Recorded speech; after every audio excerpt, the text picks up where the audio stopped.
live. Hello. Happy New Year and all that Happy stuff. New Year! Everybody Yay! who's watching. 2022, 21's gone. And we left it on a bit of a cliffhanger. We'll get to that in a minute. Hello, and welcome to our gathering of would-be heroes. This is a Dungeons & Dragons 5th edition campaign game full of swords, sorcery, magic, giants, dragons, and all kinds of monsters. As a warning, this is a game that can also explore mature themes, and while we will be specifically avoiding some topics, the game may still include body horror, gore, violence, loss of character agency, gaslighting, mind control, and other topics. Our players have discussed consent and boundaries, and we collectively avoid situations that may be triggering. Players will always let me know if anything is uncomfortable by using yellow and red cards in our private chat. If you as a viewer ever feel uncomfortable or triggered, please pause and step away. Our streams are available on YouTube after the game, and you can always come back to an episode when you feel ready. So, let's introduce our cast. Yay! Starting with our most absentee member thus far, Belle. Hi everyone, I'm Belshare. Sorry I was gone the last 2 weeks. Had a little bit of a family emergency and work was literally breaking my back. But hi, I'm so glad to be back. Belshare, she, her. I'm playing Delphia tonight, the Aasimar Ranger Rogue, also she, her. And that's it. Yeah, Sarah. Everybody, I'm Sarah, she, her. For just a change up, I'm going to play Marcos tonight. No, I'm just kidding. I'm just kidding. I am playing Izamina Lascelle, the cleric, and we're going to see how tonight goes, because last time we played, I immortalized pretty much one of those super awful like Matt Mercer faces that ends up on a Sam Riegel t-shirt. So we're not doing that again. Yeah. Speaking of, we need to get that on the t-shirt. Yeah. Same. We really do not. On a t-shirt. I'll I do not Send me the t-shirt consent in London. I'll wear it. to this at all. And the other half of this particular issue, Zev. Hey everyone, I'm Zev, he, him. I play Marcos Laseo, Tiefling Paladin, he, him, who is very confused about some realizations that were dropped in his and Isamina's laps at the very end of last episode. So, petition to rename this show Family Drama. No. I'm all set. That's me. Yeah. Jacqueline. That's me. Hi, I'm Jacqueline, she, her. I play Dr. Rosenthal, he, him, our human wizard warlock, who is loving the all the stuff happening right now and has his book out and is writing all of this down to keep for later. So I have my prop. Two pens going. He's got his own quill going, and then the magic quill is also. He's got his magic quill, and then he's pulled a second one out because it won't write fast enough. Yep. Yes. Oh, What's no. happening? So much confusing things. Oh, no. So many. Yeah. Speaking of confusing, Steve. Speaking of confused, that'd be this guy, Steve, who's playing Malik Greybeard, the Dragonborn barbarian who has a gray beard and is Not the strangest thing that's happened lately. yeah. He's so confused right now because he's confused as to what was just happened, and he's also confused as to why Rosenthal is not paying attention to him as much as he used to anymore. It's just kind of weird. He's like, what is going on? Why is what's happening more confusing than I don't know. He doesn't know what's going on. You have to do something really weird to make it, get the attention back. Yeah. Get some positive. Do something negative and get positive attention. Negative attention, still good attention. I don't know. Don't encourage that. All right. So to recap for everyone, since it's been a couple of weeks and everything's all confusing, taking a well-deserved rest from the difficulties over the past few weeks prior, and after discovering a body, solving a murder mystery, and exposing a crime family's misdeeds, our would-be heroes took a week to put their feet up, relax, and sew up some loose ends, in some cases literally, as they fixed up torn magic items and started the process to create new ones. During his week of transition, Malik dreamed of smoke, fire, and battle and was contacted by his uncle's barkhammer pertaining to a meteor that had been seen in the daylight sky crashing into the mountains to the west. They said goodbye to a dear friend as Zanel, after quiet meditation, decided to leave the party and forge her own path. She will be missed. They uncovered further mysteries pertaining to the Veiled Society, a decidedly serpentine twist to the tale, with Dr. Rosenthal and Izamina learning the truth about the society and their connections to an underground prisoner and slave trade. That tied them right back to the reptile god herself. Attempts were made by Izamina and Marcos to contact some Lorekeeper associates / mentors with very little success, but both of their contacts provided hesitant confirmation of the party's suspicions, accompanied by a caution for them to stay put and that someone was coming to them, which led to the biggest reveal and a nice cap to the season's end, if I may say so myself. It's not often you can render your entire table speechless. Into the golden chain walked a man whom Izamina realized had the same facial features as her mother, and who, when seeing her, called her by her mother's name in some form of recognition before catching himself and acknowledging her with her actual name. The plot twist, the man, Marcos's father. And that is where we left off. So, I'm going to hold on to that for a second.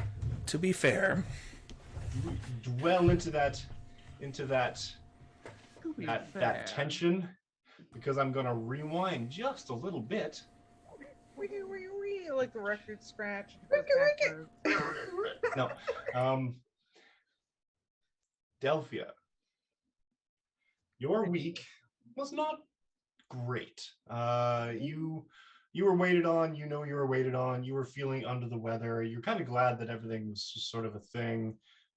You're normally used to, you sleep out in the woods. You sleep. You find a place, sort of thing. But you were very grateful for a soft, warm bed, sort of thing, sort of that comfort, that sort of the concept of a weighted blanket, sort of thing, just to thing. And if anyone's seen the original, like the very first Spider-Man movie, Sam Raimi back in 2000, and I don't know what it was, 3. There was a 2001. transition scene where Peter Parker became Spider-Man. Kind of like that a little. You kind of wake up and with cold sweats, a wisdom saving throw. Oh, okay. Start the That's day how off. we're going to Start start the day off. right. First roll of the First new roll year of is the a wisdom season. saving throw. Great. The new year. Oh no. Oh no. Tell Is me it it's a 1. natural Tell me one? it's a 1. It's a 1. After my least, I take it back. I least take your ones word back. Your award is back. I get am removing no it. award. We're deleting all of the tweets. All right. Give it to me. Amazing. Okay. So sleep comes to you, but it's not restful. That elusive sort of just the wake up fresh the next morning just doesn't work. The week just sort of goes slowly down a little bit. You're less, your body aches, your sweat constantly, you almost delirious to a point. And then you feel like you've rested. Suddenly you sort of like you manage to, you leave the shutter open, the cool autumn air kind of breezes in, and it's dark. It's actually quite quiet for one particular night, sort of thing. So you're not hearing a lot of ambient city noises, and you manage to actually drift off into what feels like a great restful sleep. Good. Finally. And you open your eyes, rested, invigorated, even, and you're in the forest.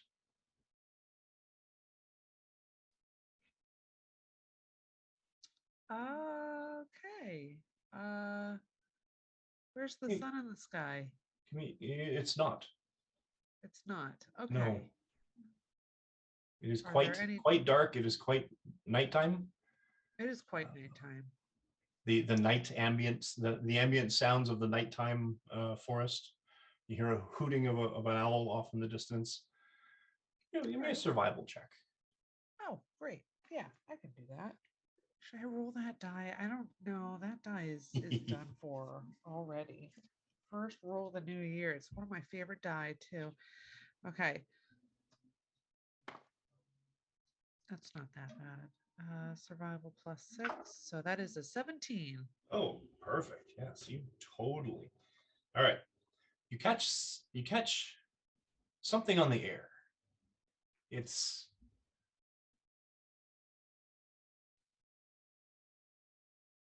it smells like deer. Ooh. Sort of that wild scent of an animal musk sort of thing. And you That would be nice to bring back to the inn yeah. as thanks for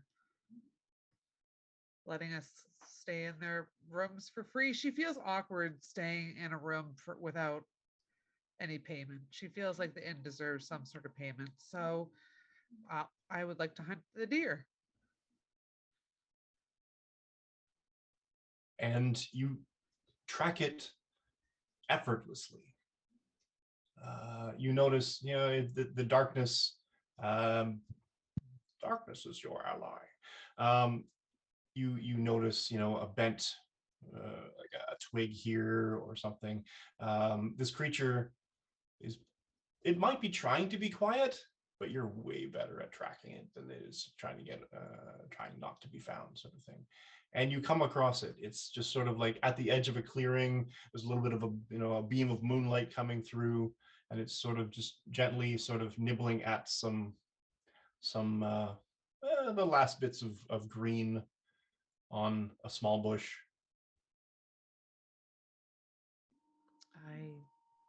I take out my bow and arrow. You don't have a bow and arrow. I don't have a bow and arrow. Your first thought is like, I should. Okay, this is good. It's perfect place for a kill, and there's no. You could take this down with your hands. That seems gruesome. And you sort of, and you almost you look at the it's a yearling, so it's small, but it's growing into it. It'll be a fine buck in the spring season, sort of thing. And Right. and you're thinking,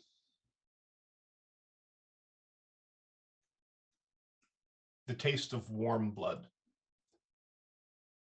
and that's sort of that almost that instinct of needing to feel it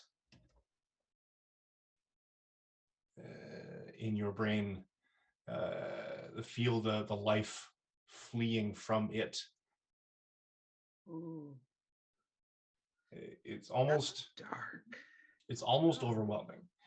It takes you, and you feel almost compulsively, not quite your own in a way. You're sort of like, no, I've got a bow and arrow, but you feel yourself moving stealthily. Roll me a stealth check towards this creature. Oh, I get to roll with advantage.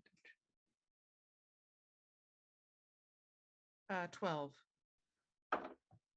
It is Not great completely wisdom. oblivious. Oh my god. Not great. And you are within 20 feet maybe of it at this point.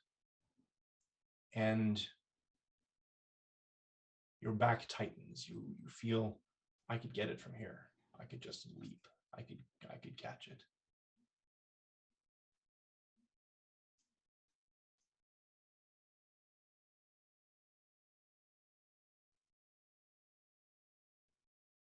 What do you do? I go ahead and follow instinct if it's really that strong. I mean, I'm not gonna like sink my teeth into it or anything, but because that's technically the instinct. uh,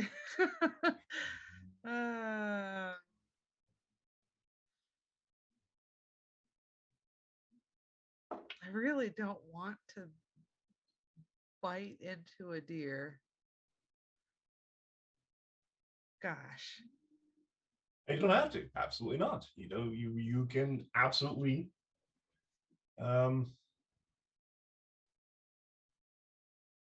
I do give me a have a charisma dagger. saving throw.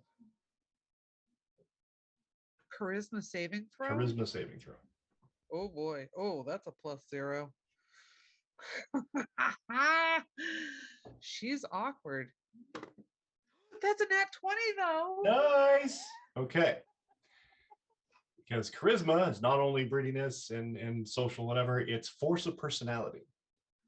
Right. So you feel this it's almost washes over you like a surge of sort of almost bestial, just you want to taste that warm blood in your mouth as it dies, and you fight it down. You clamp your teeth really hard, and you're like, no, this is not how I learned how to hunt. This is not who I am. Yeah, that's it's not what I want to be. I want a quick and clean death is Oh, what you have I no doubt it would be quick, Oh gosh. but just to taste Dude, that blood would be ecstatic ecstasy. Just that, the feel that life leave, be taken into yourself. Sort of that. It's almost a hunger. It's a need. But you don't have to do it. You don't have to do anything. In fact, your brain is like, no, that's not. It's weird. It doesn't feel right, even though it feels right. Yep. In that weird primal way.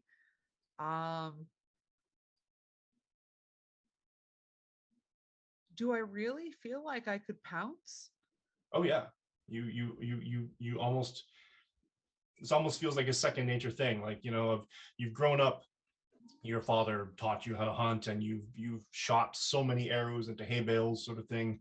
It became almost like a second nature thing that you just sort of, you feel the draw, you feel the weight of the bow in one hand, the push that you have to use with the one arm when you're drawing the string back. It's all sort of a second nature thing. And in this instance, you feel that the strength in your legs, the strength in your body, that you could easily clear that distance.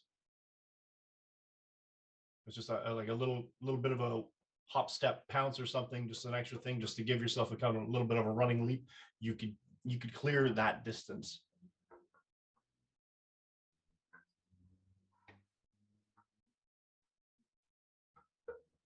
Do I feel like if I took out my bow now that I would spook it? I feel like I'm really I'll be very quiet, but you can do it. Give me an intelligence check. Oh no. Oh yes. Oh no. I'm hitting you with all the big ones. Yeah. Oh, that's another +0. That's a 13 on the That's enough. die. You're not. And then the breeze sort of washes through the clearing. The young buck, his head pops up, sniffing the air, and you realize that breeze went straight across your back. Yep. As if you aren't wearing any clothing. Oh. But you're not cold. I guess I would shiver a little. But you're not cold. I'm not cold. It's just that I'm fine. It's fine. It's fine to be in nature just as yourself. It's fine. And you look down at where you know your hand is placed on the ground. You can feel the wetness of the grass underneath your hand, but it's not your hand. Oh boy. It's a very sizable cat's paw. I got beans. I got big beans. You got big beans. And you even sort of turn it over awkwardly in the way that cats have that sort of like limp, the limp of the wrist because of their flexibility. You turn it over, and sure enough, nice big toe beans. Big beans. Okay. And like Uh, these large jagged claws that are sticking out the big dew claw of the side. in that case, I would take this perhaps as a dream I am not meant to control so firmly, because I think, do I perceive this as a dream? I'm not sure. I'm not sure. Are you I awake? I don't know. I would I think I'm going to let go. If I am in a cat form, I'm going to let go of of I guess the humanity, the morals that I'm clinging so tightly on to. I'm going to let it go and Gonna ride the see cat? where the cat takes me. Be the cat. The big cat.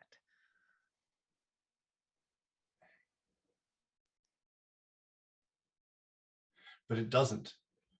It doesn't. Okay. Not that I am the you're cat. expecting it's all right. Well, no, I'm gonna let this dream play itself out. Right? You're feeling that, I'm gonna play it. I'm gonna see where this dream takes me. Maybe there's a portent or some kind of a message or some sort of a Right. hidden something. Nothing. But it Nothing. doesn't. I'm It just doesn't. I'm just You don't. The dream doesn't follow itself through. There's no sudden reveal of a different or the thing. You feel like that little light breeze against your body. cool. You're still looking at your paw. Cool. Great. Great. Great. The Great. deer turns its head, sees you, Yeah. and the whole thing just and bounds off into the woods. I pounce. Give me an attack roll. Oh. What do I add to it? Anything? I gotta call Or that just up. I'll give you a straight 20? Uh, Ugh. It's not bad, but it's not great.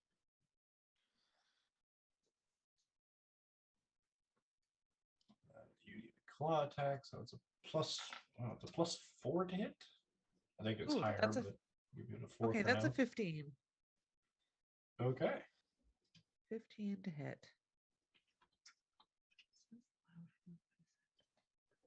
Does that work? That's a hit. It hits. That's a hit. And it needs to make a saving. No, it fails. And you take it down to the ground Oh, in your take leap. it down to the ground. Okay, great. Great. I did it. Roll a, where is it? 1d6 for damage. Oh, I see. That's a 5. Effortlessly. You slice this thing. It bleeds, and the life very quickly fades from its eyes. It was quick. Good.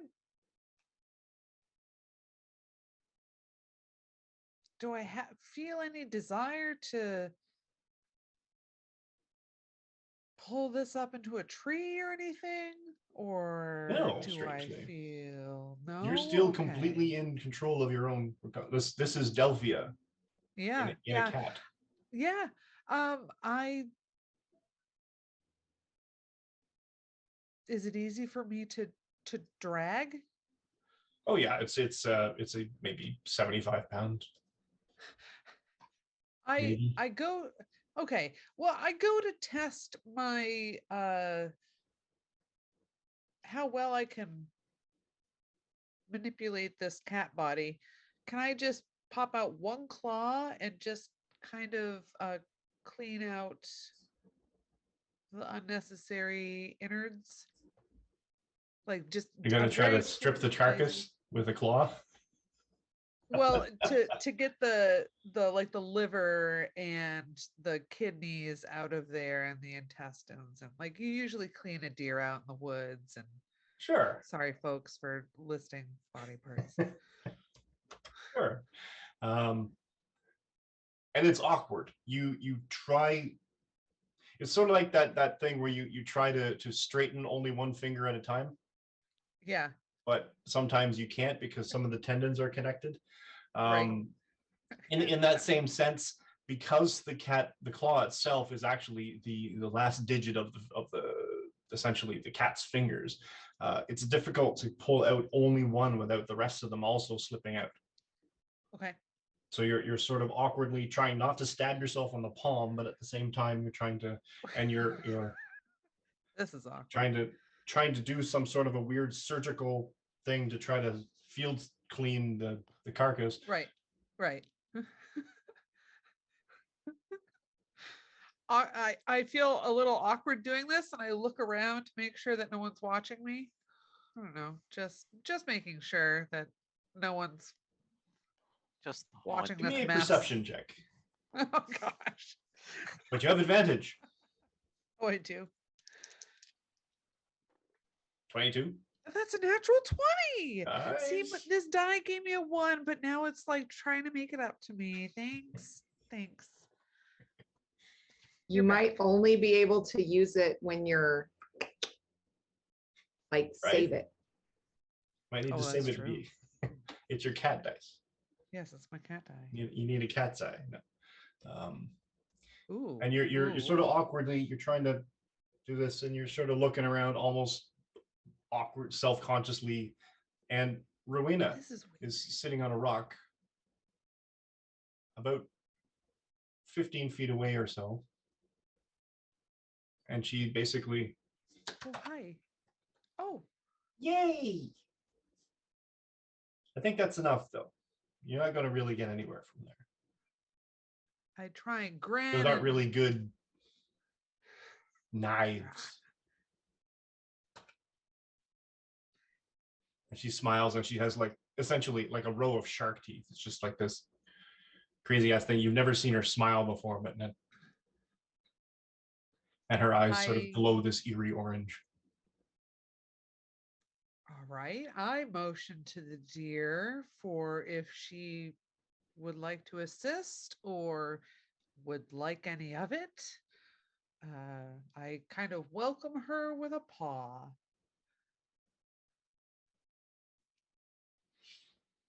Have at it, Rowena.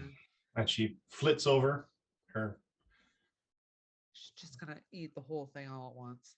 dragonfly wings, sort of thing. And she lands in front of you, basically sort of staring up at you. And you realize you're a lot closer to the ground because you're a cat than you were, sort of thing. So you can actually see really up close. And she sort of does this behind her. The deer disappears.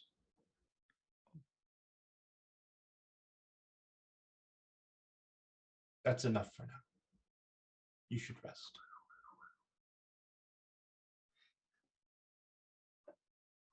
And then she Okay. does this and sort of strokes along your whiskers, and you feel it all the way down to the ends of the whiskers. You know the wisdom saving throw. Okay.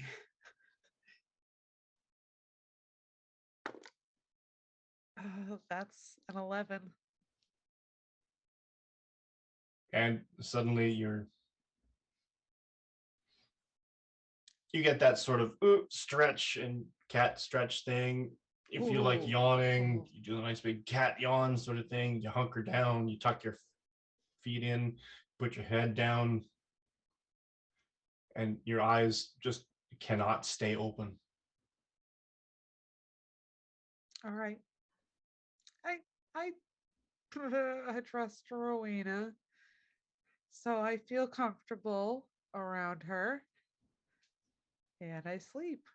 The last thing you hear before sleep takes you is Rowena smiling and saying, "Mistress will be pleased." Great. Great.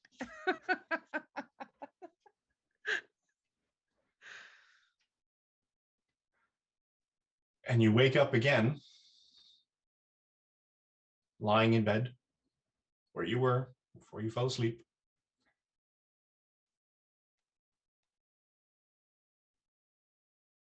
I look at my hand. Looks like a hand. It's just my hand, and I look over to my bow and my arrow, Everything is and I there, look, just as you left it. and there are multiple cups of tea around. Yes. And there's one cup of tea left that was warm before Zanel left. Yeah. And how do I feel? Do I feel okay? I mean, you feel like, I wouldn't say death warmed over, that sort of phrase. You feel worn. You feel like you did a marathon with a rucksack on, and you're kind of feeling it now. All You right. don't feel ill. I don't feel like the plague anymore. Or plague though. or anything. You don't feel poisoned or anything like that, but you feel worn. Okay. Fatigued, but not geez, what's the word? And not encumbered. I honestly can't remember the word. Where it's even a D&D term where the Exhausted? exhausted. Exhausted. Thank you. You're not exhausted. Okay. You're not actually in-game physical trait exhausted. Okay. You feel worn.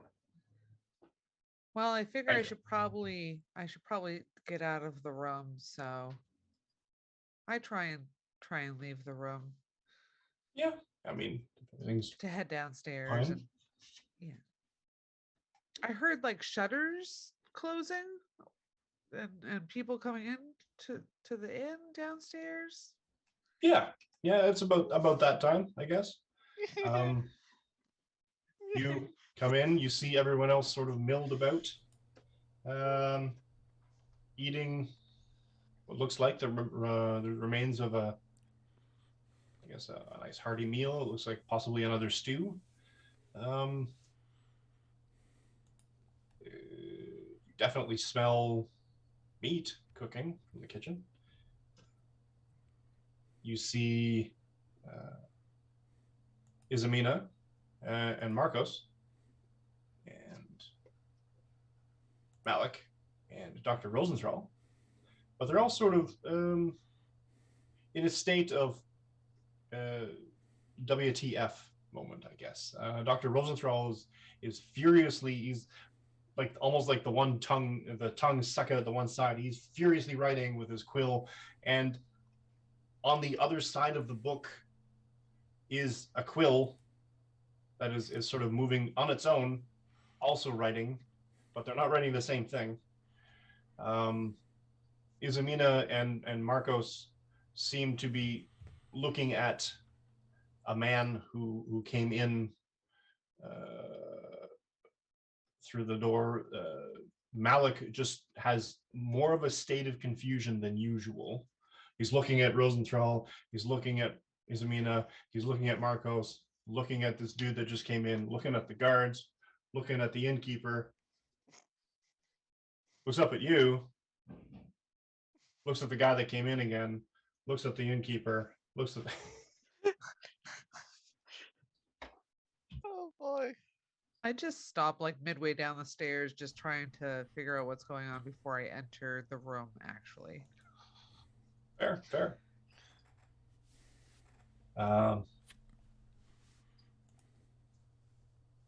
the man who's flanked by two fairly burly looking, look like guardsmen in plate armor or in plate mail, breastplates at very least. Seem to have moved about the room. They've shuttered all the windows.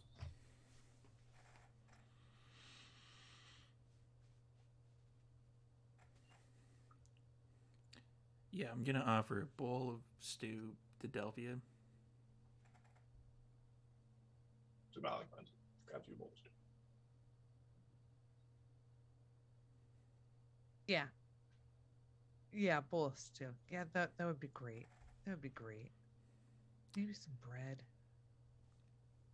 Bread. She just kind of like tries to skirt along the edge and not like try not to get in whatever's going on here and sit down at a quarter seat and then just kind of watch with the bread and the stew. Fair.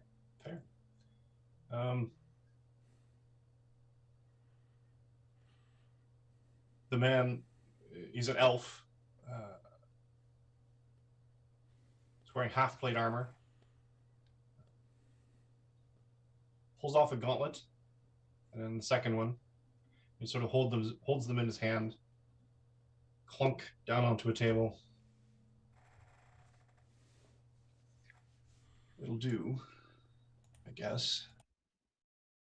While we wait.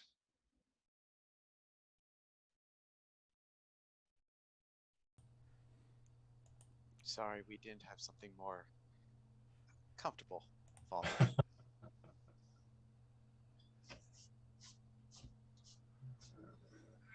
It's not.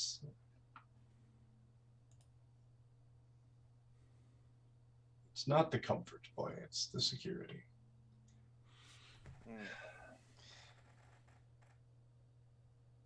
I'm sure you keep telling yourself that, Father. So much of your mother in you, boy, you have no idea. Your petulance is astounding. I wouldn't be here if it weren't important. And clearly it involves both of you. It's Finish your stew. interesting that they sent you. What did they tell you? That my being here would threaten your latest business deal? Am I endangering the profit margin somehow? You're in danger. It's not the profit margin. Oh, he cares. Now he cares. 13 years. Is this really the time, boy? No. There's never. This can wait. You can have your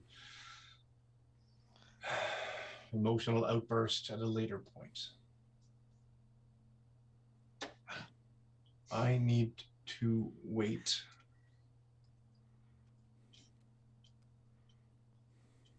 for Wynn to get here.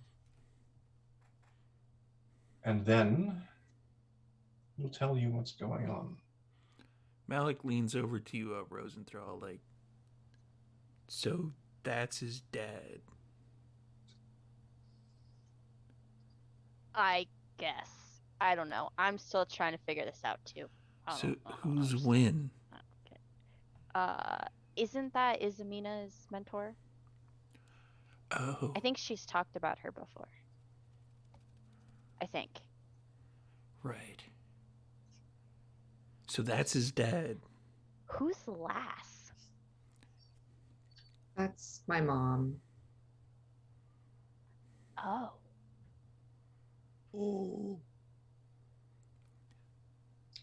So that's his And dad.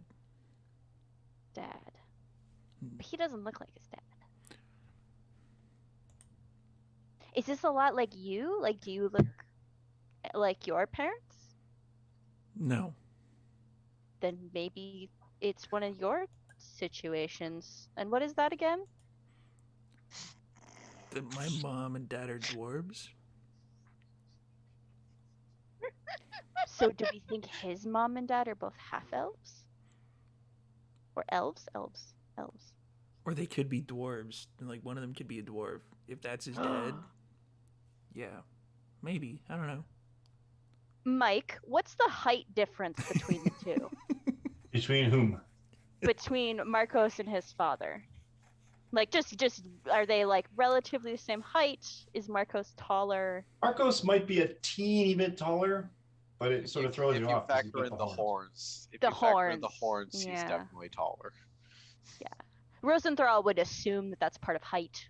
So, no, I don't think there's dwarf in his blood. Actually, I'm not even sure how there's dwarf in your blood. Malik is just gonna shut up at this point. Yeah. So close!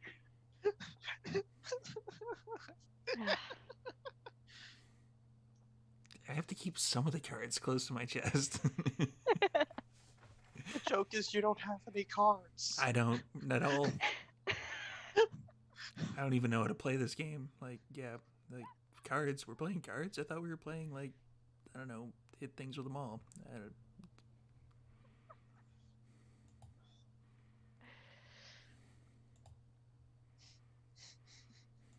Do you know when win is expected? Anytime.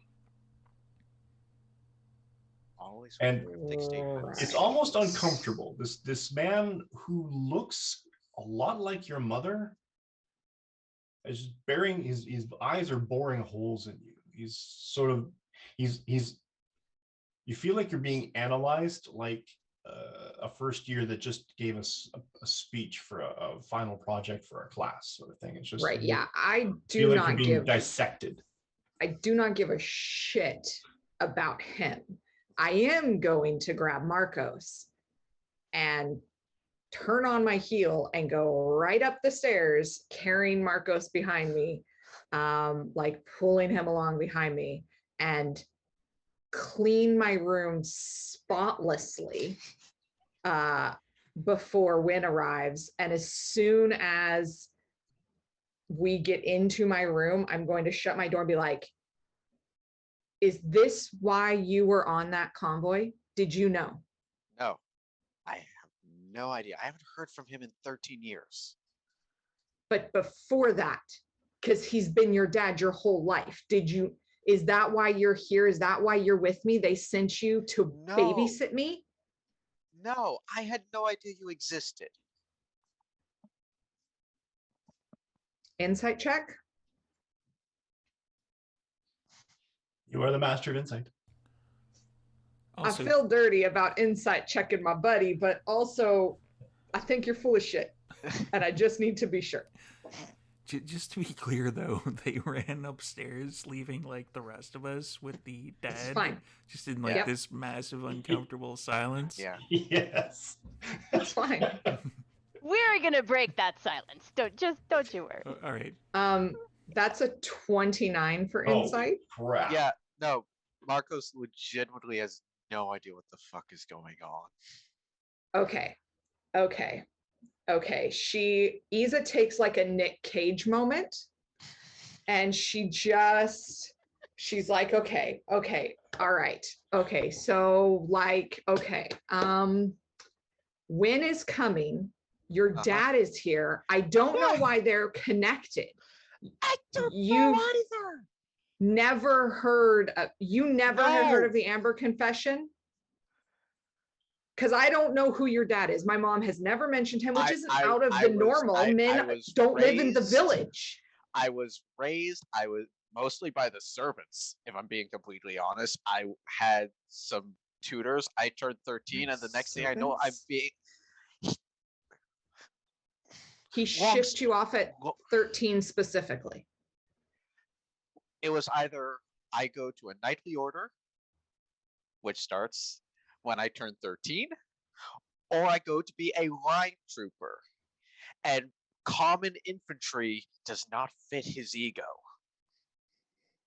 At 13 specifically. At 13 specifically. I turned 13, he ships me off to the spear. And he sent you to your mom's order? No. Oh, I don't know what the connection is. My mom left when I was 6. Okay. Because that's something we do. Boys, when they come of age, don't stay in the village. There's no men in the. There was no coming of age thing. It was. I don't even Hey, know I don't how want you he's embarrassing me. Fuck off, kid. right.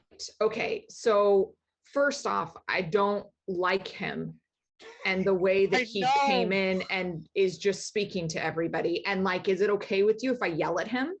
Please. But also, apparently, he's friends with my mentor. So what am I? I'm not going to kiss his ass. He doesn't have friends. He does not have friends. He has people he uses. And what do you think he means? They're coming. Like, why are they both here? Why are we in danger? I don't know. I didn't even know he was connected with the order. All I know is he's like. He's not. He shouldn't be. But he's here not. with 2 of my subordinate brothers. Okay. I don't know why they're babysitting him. I don't know why he's the one that the Arcanist told me is decided to send. He's a merchant. He's a fucking merchant. Is he a merchant of crazy death things? Because I don't understand why he comes with writings last time I of checked, it was textiles. When I was a kid, it was war horses. Death shrouds. Textiles. Fancy tunics for the nobility. He's a fucking merchant who bought his way into his position. Can he get me a good deal on new fabrics for? No. I was thinking of coming up with like group outfits. Okay, we'll deal with that later. Lied. Okay. He is a lying piece of shit, and you can't believe a word he fucking says. I'm good at knowing that, but okay, so room clean, when is going to be here? I guess we just wait and see.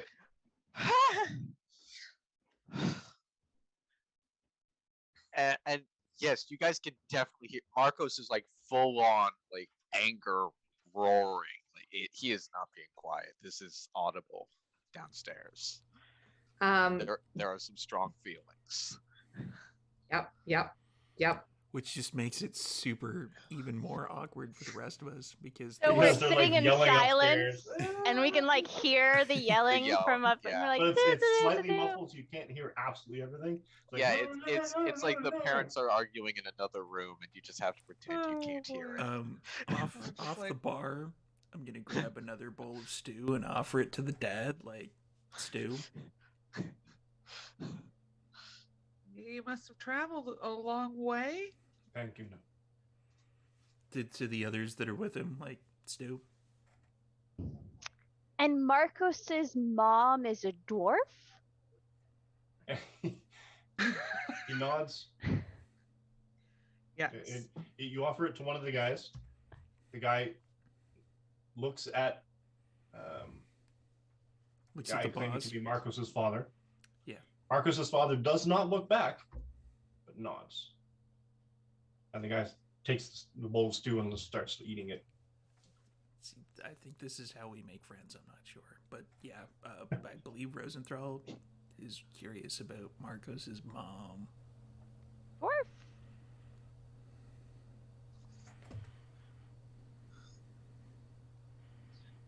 You see, I asked because my good friend Malik here, his parents are dwarves. Yes. And so I thought maybe there's some rule in this part of town. Marcos's mother is not a dwarf. No. Oh, okay, great. That answered like 12 questions. Thank you so much. And he goes back. I feel like I've missed so much. Yeah, just like everything's gone to shit, and I don't know what happened. Did you get this tea? Yeah. Sinel was giving you tea. Oh yes. Yeah. We would chat when I was feeling well enough to chat. Yeah, I'm gonna miss her a lot. Yeah, so am I. I think if I was feeling well enough, I might have, I don't know, gone with her or gone to stop her. I don't know. I don't But- think there was really any stopping her. Yeah. She's walking No, the I earth, I understand. think, or something. Yeah. Yeah. And she wants to walk her own path, and I understand that. But I will Everyone miss in her. the main foyer, in the main area of the inn, Foyer. give me a Foyer. perception check, please. Oh dear. Oh dear. And I'm going to use. Ooh. Whoa. I got this as a Christmas present from a very good friend. I'm going to use this because it's a big honking clonky die that weighs like 7 pounds. I don't know. 7 pound die. My first roll. You'll be very pleased. I'll take it. 7 pound die. You should attach a chain to it and like put it on a flail. Right? It's a 21 over here. 21 23. perception? Yep. +3, buddy. 30, 20. 23. We all got 20 and above. Ooh. That's even with them yelling upstairs. Like, I'm super With them impressed by worrying, us. you're sort of like It's you're kind of because it's And you were- because we were yelling. You guys are paying so fucking close attention to You're like, everything. your ears are straining to hear everything, but at the same time, you're kind of like, okay, we need to kind of get a hold of what's going on. And you're just listening for everything. You can hear like clinking in the dishes in the kitchen for the dishes that are happening and everything else. And then you're sort of looking around and you look at each other, and almost not quite simultaneously, but one of you looks first. One of you sees her first. The other two sort of follow that notice, and all of you notice in the corner of the room a woman, auburn hair, another elf with pale skin.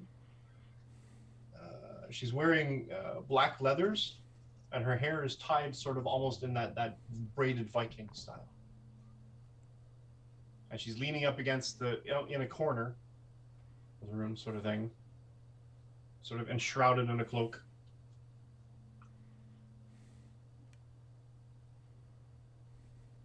Not saying anything, just watching the room. And you kind of, did she walk in the door? How did she even get past everyone? Did we notice her before, like when everybody was closing up the whatnots? Nope. She was not here before. You came into an empty room. Is there a fireplace in this? In here? There is, but there is a fire going. Oh, well, that doesn't mean anything. Yeah, I mean, she could have just, Does she light a pipe that lights up her face a little? No? No? Okay. That's Strider. He's one of them ranger types. One of the ranger types.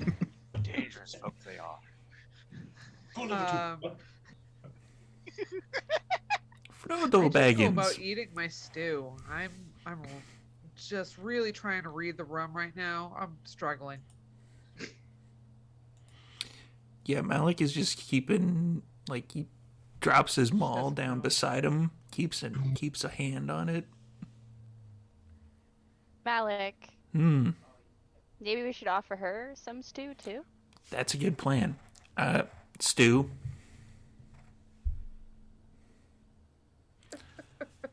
Oh, okay. Well, we tried. it's still good. I'm just gonna eat that stew. Prove to her that it's not poison. It's really good. Okay, meanwhile, the other guard is like, where's my stew? Stu, Thanks, man. Stew. Everyone can have stew. It's. But Malik didn't offer it to the second guy. I know. Ooh, This is like, stew. what about me? I got distracted it's- from the yelling and the Batman showing up and Strider and Frodo Baggins and such. Cool. All right. What are Izamina and Marcos doing? Well, Uh, Marcos is currently having a bit of a panic attack, to be completely honest. Really, like a real panic attack? No, but he's honestly. Because I'm prepared for that. I have he's spells. he's more stressed than you've actually you, ever boo. seen him. You've Vamos. seen him in Right. danger. You've seen him nearly dead. Many Nothing times. has had him off balance as much as this. Isa is going to send, like, clearly, even without her like superhuman insight, she can see that her close friend is struggling, and she is going to go and like wrap her arms around him and give him a big hug and be like, this is going to be okay. If Win is involved, Emotions. we will manage everything through her. I don't know why your dad's Okay. here. He doesn't need to be here. It's going to be okay. Yeah, it'll be fine. I'm sure it will be fine. And just gonna very awkwardly kind of like hugging. I'm not used to this kind of pat on the back. Like, I'm not sure how to okay, deal with this. I don't have a okay, family member. this I have is no this frame is of reference. this is care. Yeah. Ironically, like Isa's probably the same amount of awkward around this because she didn't grow up with boys. So like equally as Amazing. just Yeah. you You're know, awkward because you're hugging a guy. He's awkward because he hasn't been hugged in like 13 years. And Yeah, neither one of you it's- knows what a it's- family member is. it's just we're gonna break some cycles today, my friend. We are going to start this toxic shit all over. We're getting rid of it. We got this. Yeah. So okay, Oh no. we're gonna be okay. We're gonna go Oh, no. down. Win is gonna be here any minute. She's going to quickly look at her gear and make sure that she's presentable, that she's got her symbol on, that, you know, her stitching is up to date. And although that's her thing and not necessarily an order thing, it's just her thing. And just when Marcos has taken a breath, they'll probably go downstairs together. Servant of the order does not show. And you do. You exit the room. You sort of steel your nerves. Down the stairs. You see Malik handing a bowl of stew to a second of the guards. The first one seems to be already halfway through his bowl. The bartender, the innkeeper, is there, and he's sort of. You get the sense that I'm giving you this one for free. You don't even have to roll insight. He's being very, very poor about his faking indifference. As that whole I'm washing things, I'm doing stuff out here and trying to make myself look busy, but I'm trying to listen to everything that's happening because this is really, this is like a soap opera and I don't even have to change the channel. His wife is there, or a woman there, shorter, wizened, mid-40s, and she's straightening bottles behind the bar, which doesn't need to happen, I'm sure, ever. But she's sort of bustling about, and she comes out and sort of offers, can I get you anything to drink? And the man identified as Marcos's father. Thank you. So They have good cider. One of the guards is like, sir, and he just nods again. And I'll have an ale. And the other guy on the other side is like, oh, me too. Brothers, you're working. I'll flip a gold coin towards the barkeep. It's been a hard road. Getting from there to here, yeah, it's always, yeah. Then I guess I'm on duty. Okay, you two, go sit down.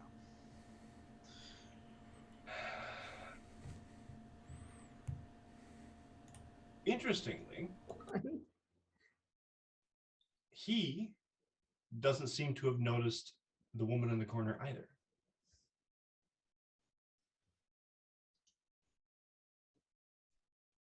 But we definitely has offered, not noticed the one in the corner. but we offered her stew. Was he Mhm. not paying attention to us? But when you looked, though, he was not looking alongside. Oh, okay. And then Okay.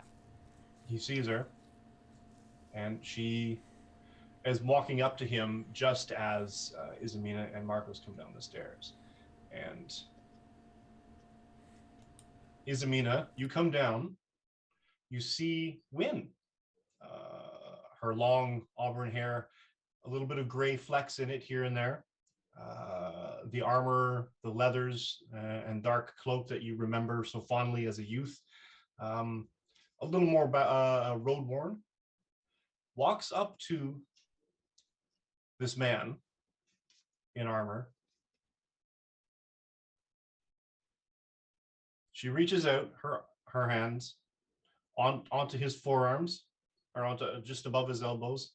He reaches out, puts his hands on her shoulders. They lean in. Their foreheads touch. It's been a long time. Izamina? I'm just gonna lean in very quietly into Marcos's ear and just go, this got a whole lot more complicated. Yeah. Izamina's screaming inside. Yeah. I. Right. Just then. Calm emotions on myself.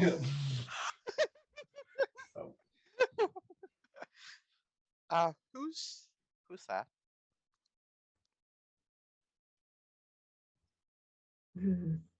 She's just gonna like take in like a quick suck of breath that probably only Marcos can hear, and then go to Win and do the same gesture, embracing her forehead to forehead.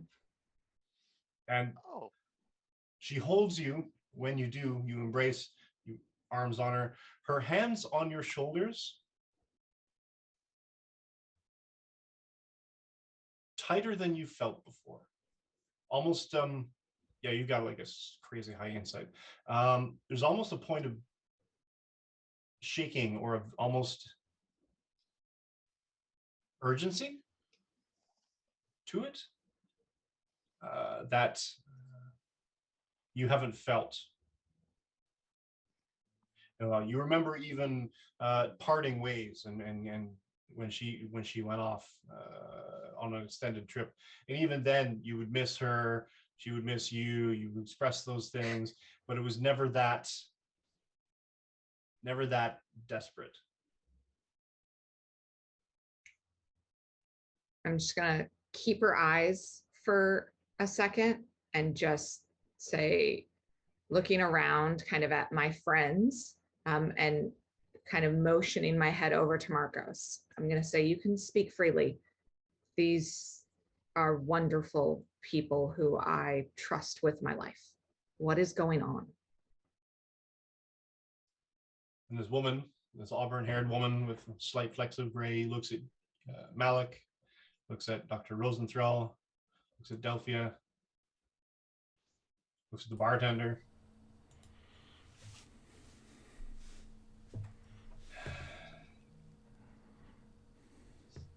Oh, don't worry about us. We're part of the Torrescu clan. You can trust us. Marcos is going to turn his gaze on the bartender and look from the bartender to Dr. Rosenthal. Doctor, do you think your uncle would want his nephew's secrets being known by random employees of your family? I mean, Probably not a great idea. technically, And he he'll is just like downstairs. shoot a look at the bartender. I'm sure you have inventory you can run. Give Someone me that an isn't intimidation the check common with advantage, Dr. Rosenthal. Me? I love being intimidating. Oh, I get advantage. Yes. Oh, well, that was a nat 20, so I don't need that anymore. That's a starting. So you, Do it anyway. Double 20s. We're Let's gonna- go. We're gonna 20 clip it. fish. 20 fish. Flash the No, ring. Oh, Flash the okay. ring. Be like. So how do you exert your mafia? I mean your Oh, the ring, familial- obviously. Do you I do the have it. Beyonce dance? You cross your arms, sort of thing. He's okay. He's always got a book in his hands, so he probably just kind of like does one of these because he's not good at this. This isn't his thing. He's still new. He just like turns because it's on his left hand, and that's usually what he holds his book with, Fair. and just kind of like flashes it, and then like goes back to the fury, you- and the one what quill do you just do never to stops. influence them to leave? Oh, that's an excellent question.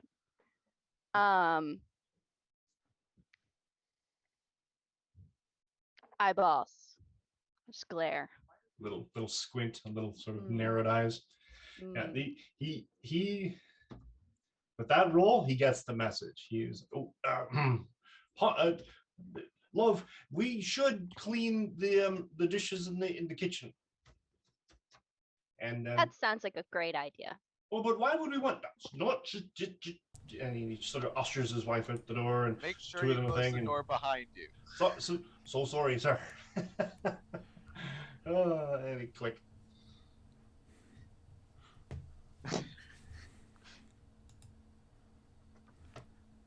They are straight up with a glass on the other side of that door. I do one of those like nods at Marcos. Just like, got you. Well done, Doctor. The little chin wag. Yeah. Yo. You get a nod. You get a nod. This game is going completely off the rails. All right. There were rails? Yeah, we had rails? When did that You- happen? You gave me a mafia background. How am I not supposed to use it? Game about this background. I'm sure something happened to it. No.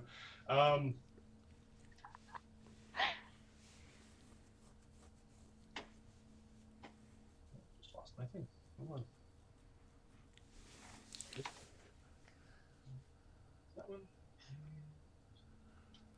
Delphia leans over towards the doctor and is like, what did I miss? Why is Marcos's dad here? And I'll lean. He'll lean closer. I'll be honest. Could not tell you. Okay. This is new. This is Okay. new. This is we don't know. Mm-mm. Textiles, I'm Is guessing. he in trouble? No, I think there's something else going on. Oh, I have a lot to tell you. But maybe Please. after. There's Whatever. Yeah, all that's- kinds of scratching and writing on the doctor's book. The other pen is still going, and it's sort of writing in that way that you run out of writing room, but you haven't flipped the page, so you're writing sideways to finish your thought, sort of thing. So it's this hodgepodge of like a paragraph, and then it's sort of half written this way, and then there's other stuff, and there's a little diagram and a little sort of almost a chart of some kind. It's a chaotic mess. But Dr. Rosenthal understands it. It's fine. How this works. That's how every academic writes notes. It really Right. is. In the margin, absolutely. In the margin. Can confirm. Yeah, exactly.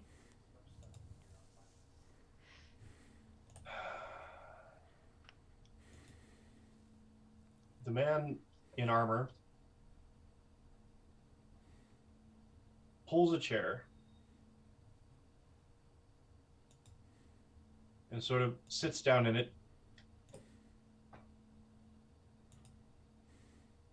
and he almost deflates a bit. He just sort of loses a lot of what once was this poise of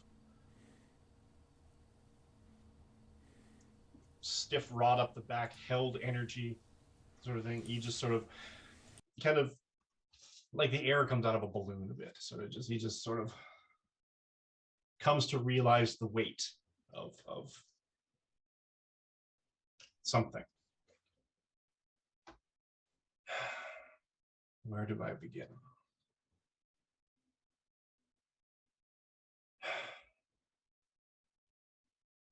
I was tough on my son, but not for the reasons he thinks. I sent him away to learn combat, to learn strength of faith, the strength of zealotry, the strength of passion for a cause to believe in. Because this world is not a friendly place. And do I regret? Of course I do. Do I regret secreting him away amongst an order of paladins and knights? I do not, because it is the safest place I could have put him.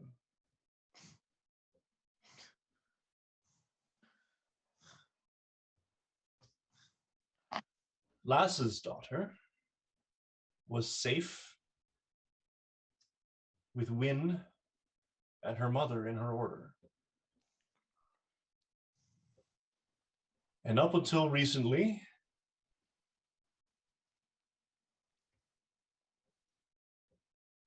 we thought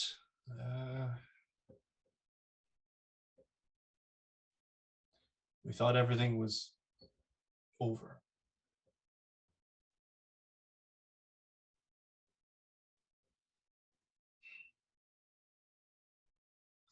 More the fool I suppose.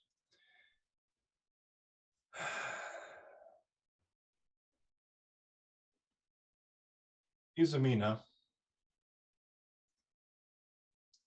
your mother is my sister.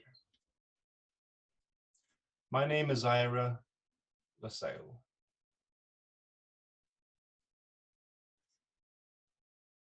Your mother, your mentor, Wynne, and I come from a land, a kingdom, many, many, many miles from here. His name is Thalos.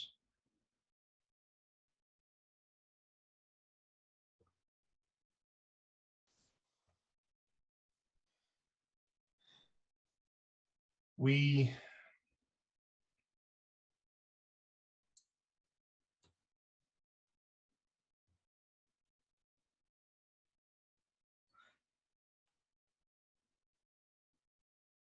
there's no real way to really candy coat this, is there? We had to leave suddenly because it was no longer safe for us.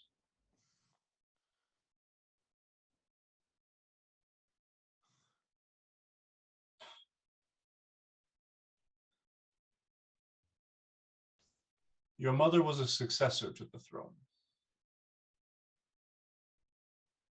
And there was a coup. We managed to escape and hide quite effectively. But somehow, word has gotten to us that there might be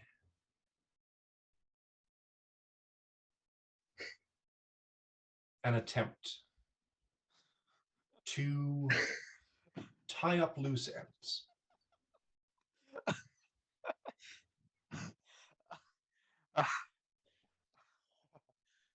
Oh, this is good. This is glorious. Pull the other one, Father. Pull the other one. Stop lying to us. I've forgotten.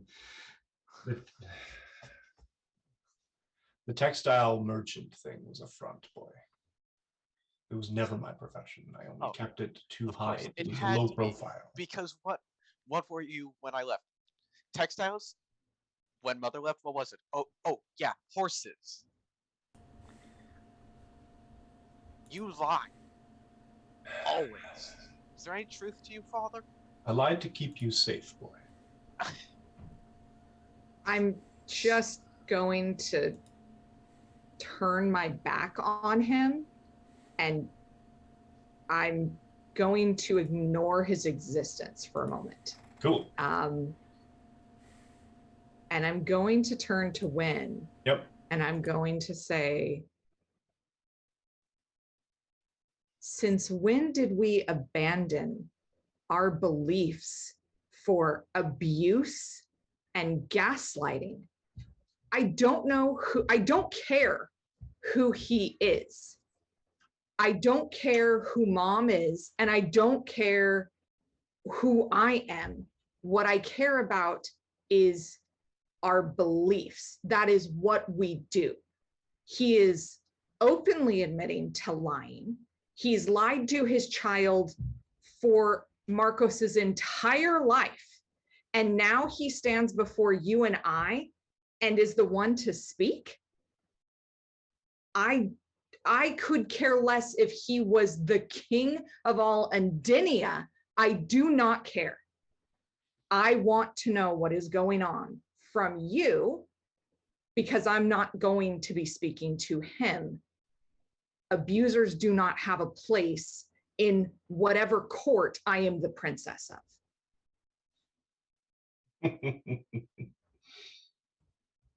Hmm.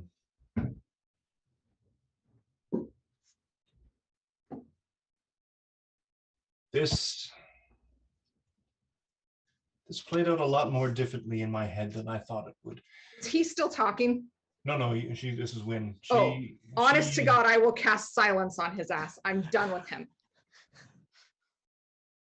Sorry, go ahead. Reaches up, She's she sort of tucks a hair out of your eye.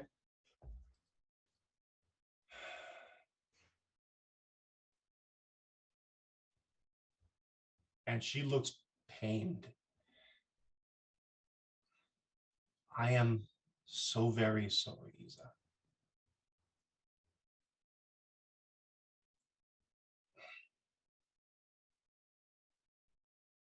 We didn't want to tell you the truth, the absolute truth, because it would have just endangered you. If you knew before you were ready to know.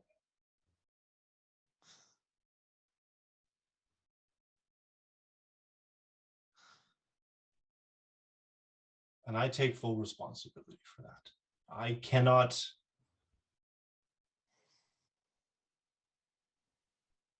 Your mother wanted you to know when you were ready. Both of you, really.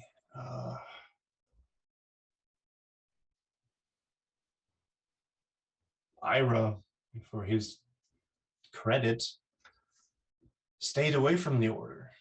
He kept his son as best he could. When he was announced he was with child, nothing your mother would have wanted more than to see it, but couldn't. We fled Talos before you were born. So you have no knowledge or concept of this place that we came from. And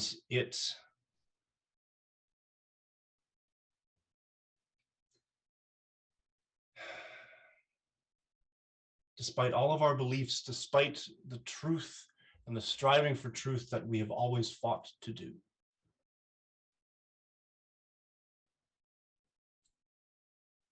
I still dearly wish some secrets could have stayed hidden.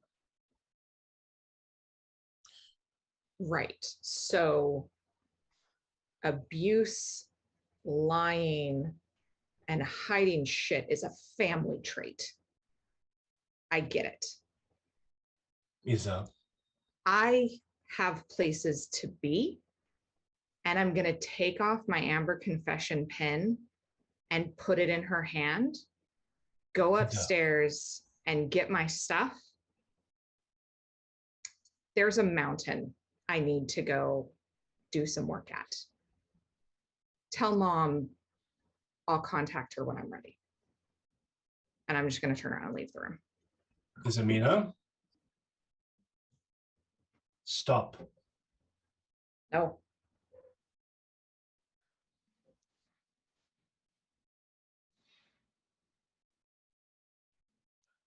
Um,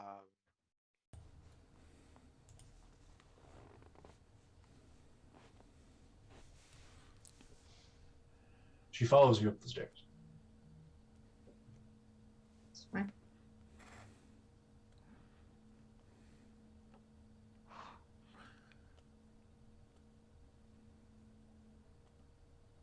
What would you have had us do?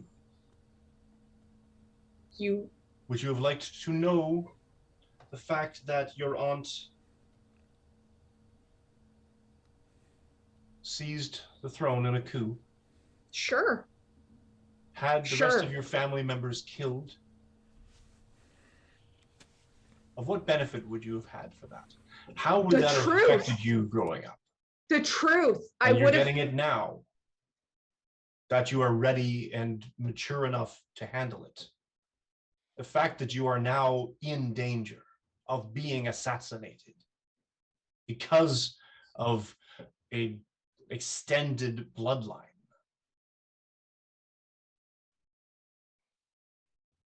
That you didn't even know you had. I could have been raised knowing that, but you and my mom literally went to the only place in the land that values truth and Your mother community. formed the order. What? The Amber Confession is hers. She created it.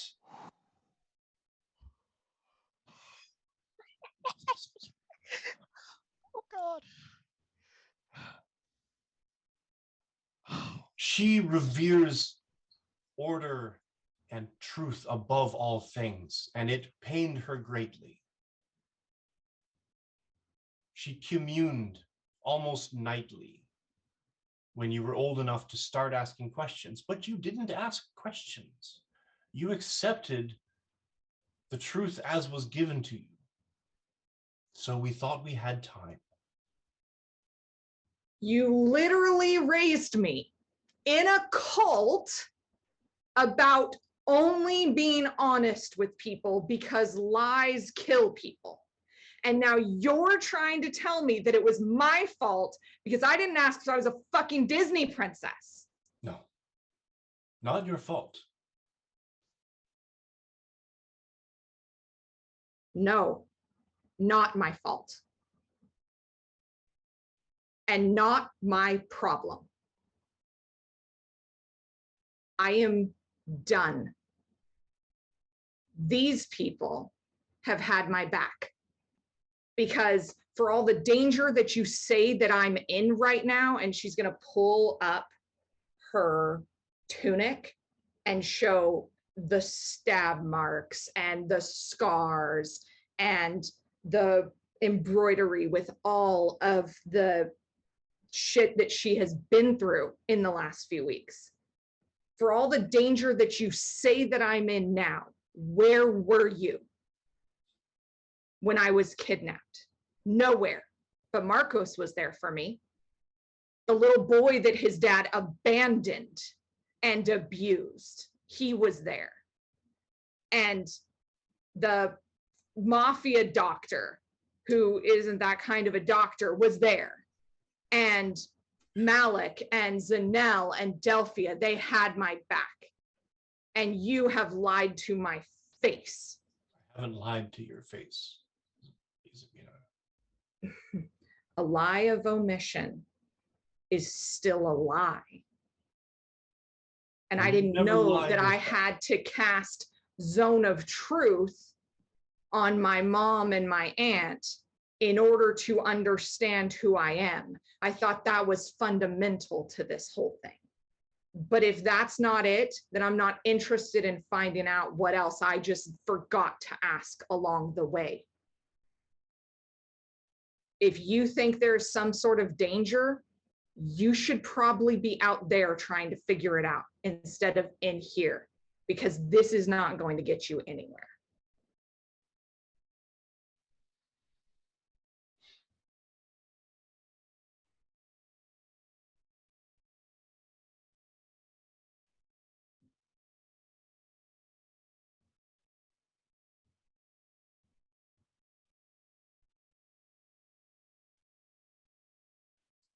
Remember what I taught you.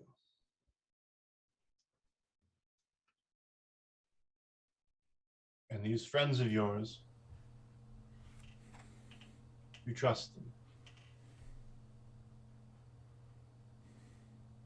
Yes? I was going to say like my own family, but I don't know what that means right now.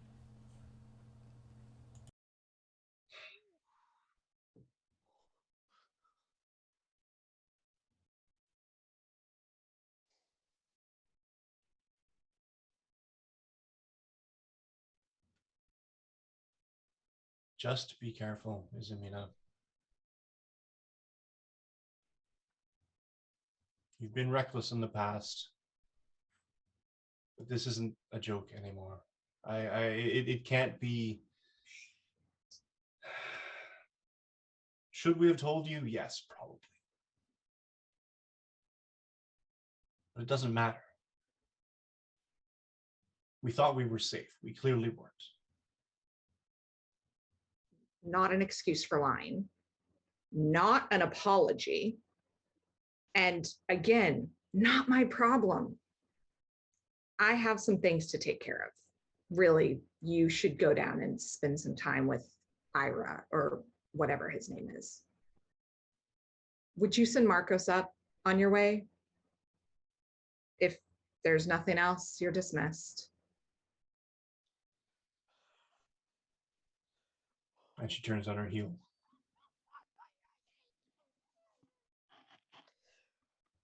Walks downstairs. It's a good point to take a break, though, I think. Yeah. So everybody go get a drink, go get hydrated. Woo! Oh my god. Everybody come down a little. It's all good. It's all Yeah. good. Thanks for watching. Come back in 5.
back. 4, 3, 2, 1. Hey! So, a little bit of drama, a little bit of family drama, Oh, we're all so stressed. a little We're bit so of a stressed. kind of reveal, maybe, that there may or may not be stuff going on outside of what the party knows. Yeah. I mean, that's not hard because we don't know shit.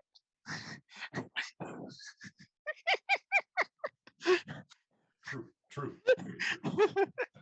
That's a legitimate point. I'll take that into consideration. The auburn-haired woman comes down the stairs alone to the rest of you.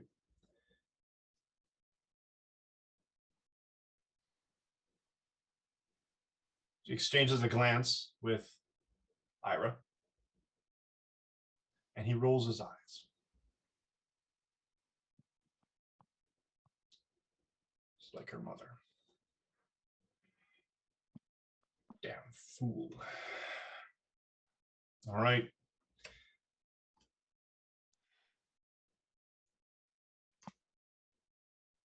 The straight of it is this, boy. You and your cousin are in danger, potentially. We'd heard word, we had thought we had hidden ourselves well enough from political, for want of a better term, assault. We thought that simply by fleeing, your mother denounced the throne, the whole thing. But there seems to be some mechanism by which our existence here has been betrayed to your aunt, I guess. And she was the one that wanted everyone dead in the first place. So, Your mother, or excuse me, your aunt, your other aunt, my sister, is the direct line. so To the throne. And would stand in the way of your other aunt. Technically a more distant cousin. It complicates things when you live as long as we do.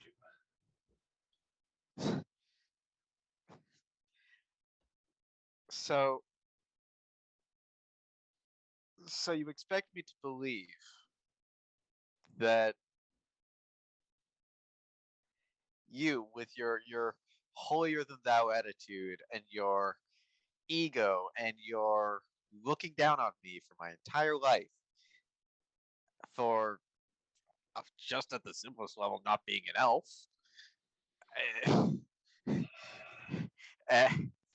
and sending me away, my cousin, who you never told me I had any family,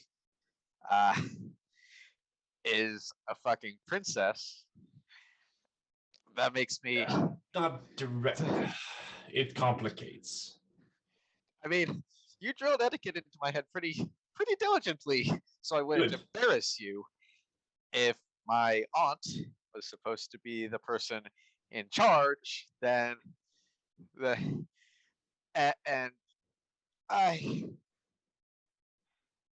I would have left you with I them. wouldn't even inherit. You told me I wasn't even in the family because I wasn't an elf. So why did I even matter? You remarried. You. Speaking of which, no, actually, I want to start about that I actually understand. How's the step mom? She had a kid coming, didn't she? How are my half brothers? How are they doing? So they must be half brothers, half sisters. They must be coming up on the age where you either ship them off or find something useful for them to be doing. So how's that going? That's something I can understand. So how's that going right now? How's the family? How's the estate?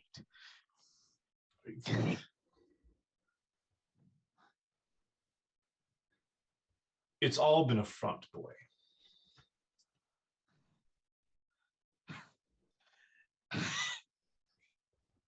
I can't fucking believe this. Everything. The entire family that you thought you knew.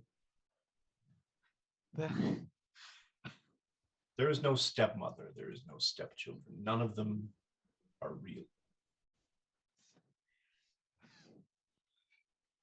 You wouldn't want to sit down for this. What?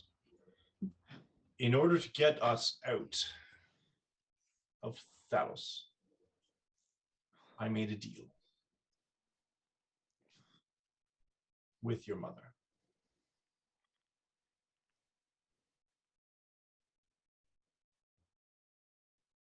The ground is just going to start shaking. Oh. Does anyone else feel that? And you basically start that. And he waves his hand and it stops. Enough. We would not have come here unless it was dire. You made a deal with Mother. So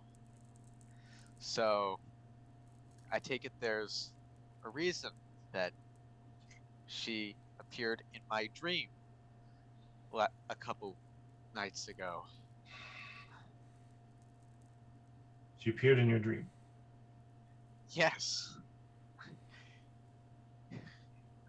The servants told me she was perfectly normal, so clearly there is something that someone hasn't fucking told me to explain why my mother is appearing in my dream.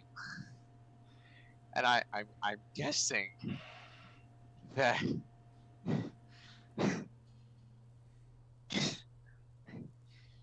she had fucking wings, Father. She No. had fucking wings. Not So to put too fine a point on it, boy, but have you looked in a mirror? yes, I have. And Do you you've notice always that you don't look like I do? and you've always told me that that could have popped in at any point in Yes, the I family know exactly tree. what point it popped in. When I made the deal with your mother to safeguard Les, Wynn, and myself out of Thalos.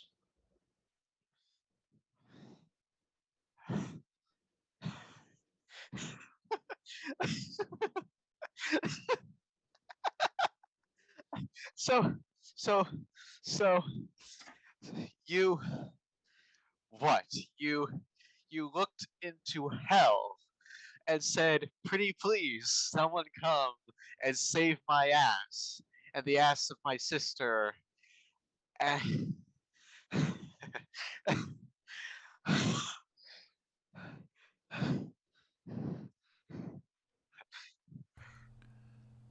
and you expect me to let you live? Malik's You're gonna welcome to try to kill me. Malik's gonna stand up and put his hand on Marcos' shoulder.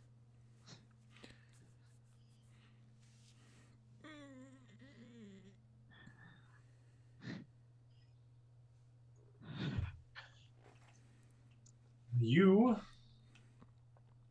were the result of that union. I was the result of a deal. I was what? The price you had to pay?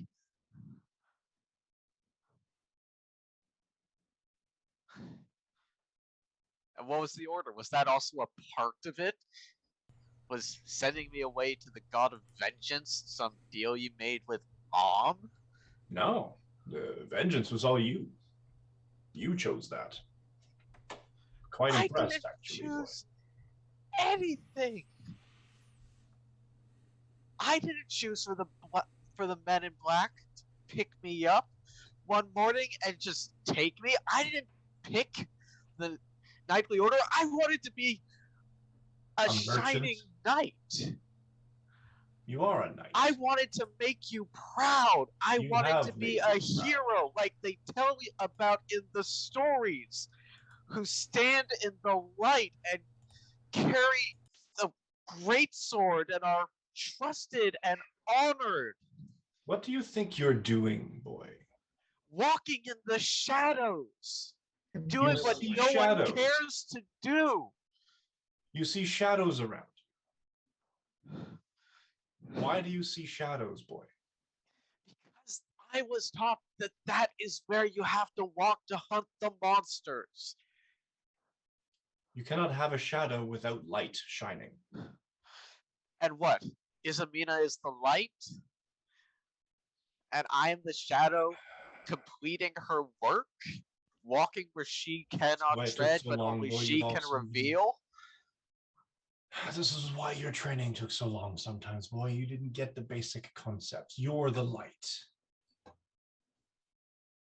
This is why I sent you to a paladin. This is why I sent you to the best place I could think of that would train you to the best of your ability and your belief. That you chose vengeance was an interesting twist. But you had other choices.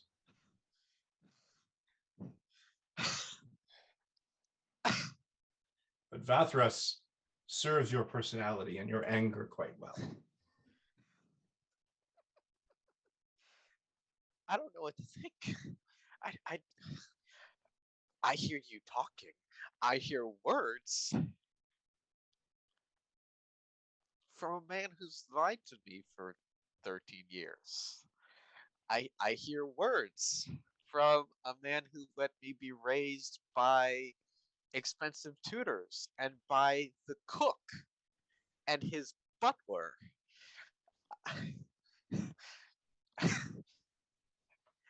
I hear words of apparent pride and care from a man who let me believe I was an embarrassment because I was a tiefling, and that I made him look bad for my temper.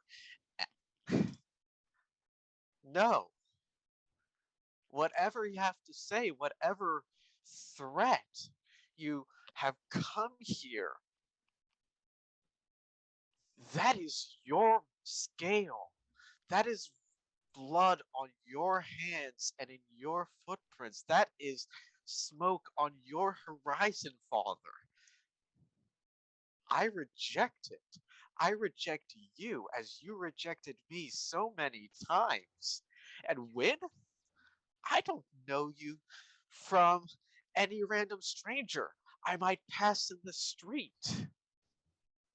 If anything, you are less to me than a commoner who might come to me for aid because you have done nothing apparently but lie to, frankly, the one of the first friends I've been able to have outside the strictures of my order. I have more friendship with these two soldiers than I have for you or for my father. Two of No, which are looking decidedly uncomfortable right now, by the way. It's like don't bring us into this. Just you go were back trained to in eating. the spear too. We trained together. I trust you. I have reason to trust you. I have none to trust you to. So no, whatever's coming, whatever threat you think is chasing you, that's on your own heads. And if you fucked up whatever deal you made with Mom, I hope, I pray, I wish that I can be there when the scales come due. And with that, I'm going to turn around and I'm going to leave. I'm going up. I'm going up the stairs. I'm going to find Isabina.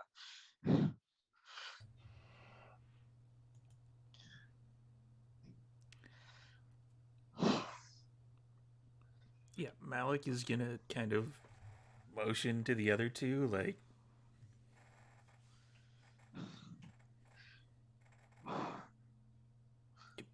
yeah, yeah, we should go with them. Oh, sorry. I thought you were talking about the other two, like the other two soldiers. I'm like, us, No, us, I'm what, just telling what? them, yeah, just go back to your food.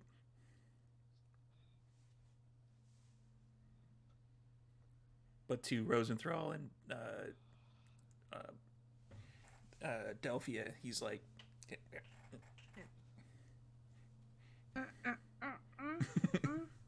Rosenthal will put his hand out to Delphia and like help her stand, and we'll just Thanks.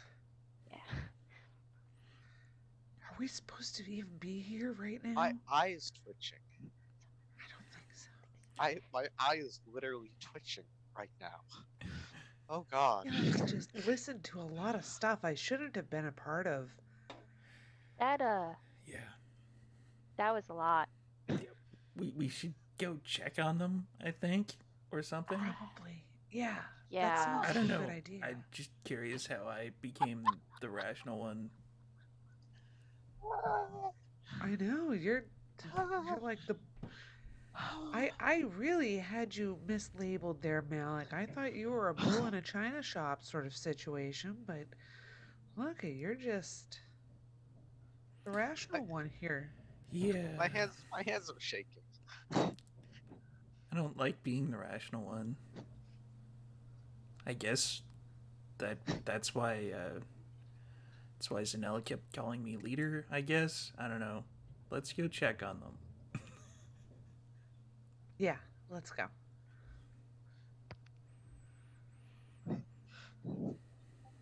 As you walk past, Wynn holds out a hand to, I guess, Malik, who's going first. Yeah. A moment, if you would, please. We have overstayed our welcome. We will not be here when you return downstairs. But please watch out for them. There is a very real threat. And we came as soon as we were both able to. What's the threat? I mean, if we know the threat, we might be able to protect or guard. We guard don't know what against the it threat, better. or even if there will. It's Well, complicated. isn't that life then? Just to be Like on there your may guards. be, They may try to find either of them to clean up loose ends. We have extra guard on Isamina's mother now. Ira doesn't walk around without a tremendous amount of bodyguards. I can take care of myself and melt into shadows. I don't worry about that, but even then, I look over my shoulder constantly. Someone somehow managed to get news to the usurper queen to let them know that there are now another generation that potentially stands in her way, or that would usurp her own throne, and she may not like it. She might make an attempt to rectify. I have an idea. I don't have those often. Rosenthal, That's me. does your family have access to people that like act and stuff? Actors? That's the one. For what reason? Well, Like a scapegoat or no. If the evil queen person, I think ant number 1, there's a lot of ants mentioned. there is a lot of ants. Hey, level up TTV, thanks for the raid. Hey, woo! Hey. So Well, ants, this is how you get ants. This is the perfect timing. if we could get like some of the act people, Actors. sure, that maybe find ones that look like the other two. Which direction are you going? He's talking to the Win. Not sure. Back probably to last So back to the order. Is that away from the mountain? It is away from the mountain. We'd be heading back east. So if we take two of the act people that look like Actors. sure, the other two, Izamina and Marcos, and send them with these folks in the opposite direction of where we're going, Uh-huh. and then we go to the mountain, then they'll leave us alone. Or at very least, there's less likely to pursue you if they see obvious decoys. So the only thing I see. Yeah, hunting, decoys, like what, yeah. Yeah, sort the of. only possible problem is Marcos. Not many people look like Marcos. So we would really have to, we'd have to like, he'd have to Right. turn into an actor and pretend to be somebody else because I've never seen anyone else like him. yeah. Maybe He's just very distinct. Yeah. Maybe cloaks, and then we like stuff a bunch of stuff under the cloak so that it looks like his horns, and then we paint that person to look like Marcos, or use makeup, or like a something. I don't know. You're doing good, Malik. You're doing good. I mean, we'd or have you to could use magic. Yeah, that too. We could, something along those lines. Sure. I mean, we could ask my uncle. I don't know. Good idea, but wouldn't that just be putting them in danger? Them in harm's way? But they're with these two. Right. And she did just say that she can handle herself, so I'm assuming that like. Right. I don't. I feel like it's a bad idea to go It's a back to bad the idea. Amber confession. Yeah, because that's probably not a they great know idea you're either. there, and so you'd just be going into potentially a bad situation. Mm-hmm. So you Don't probably know where it is, and the Amber confession itself is actually protected by wards. Well, then I'm just a little confused. I'm sorry. This one maybe has a good idea, right? It happens.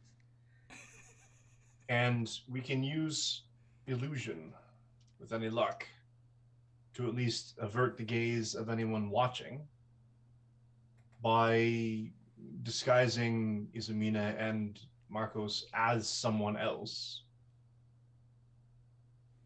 and someone else as Izamina and Marcos. And we could use even our own trained soldiers to do so. So no one would actually be in any more danger than they planned to be. That works too. And he like puts his hands on the shoulders of the soldiers. He's like, ready to be decoys?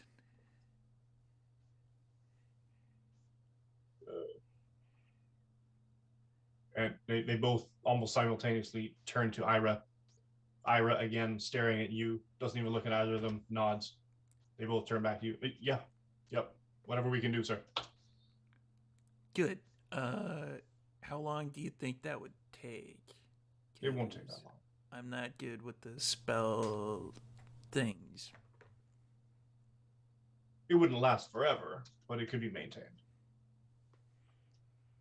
So then that even works better, because then we see that if somebody's like spying on us or whatever, they could see Marcos and Izamina leaving with these guys, and then we like, I don't know, wrap them up in a cloak or something. Disguise the real, yeah. Okay, so this sounds really amazing, but I don't think they are gonna go for it. And he points up the stairs towards the two that just denounced their entire family. Well, I mean, maybe they won't, but it's better than not doing that. Sure, but if we do run into like assassins, then we hit them with he picks up them all, like, and then yeah, that's true. Well, it's fine. We got it then. We'll we'll protect our friends. We'll be in touch. I like this idea, Wynn says. Ira?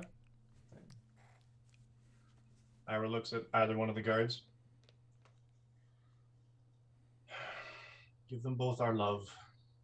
Apologize profusely and watch for them, please. And he mutters, mutter. And the two guards suddenly, basically, it's almost like a glitter, reddish gold sort of glitter swirls about. The guard on the left becomes the spitting image of Marcos. The guard on the right becomes Isamina. And Wynn suddenly looks like Delphia. And Malik, it's the strangest thing because you're now staring into your own face. Malik is gonna start doing like the mirror thing, like, And he matches it just for shit. He's like, this is weird. Oh, boy. Wait, it didn't move when I talked.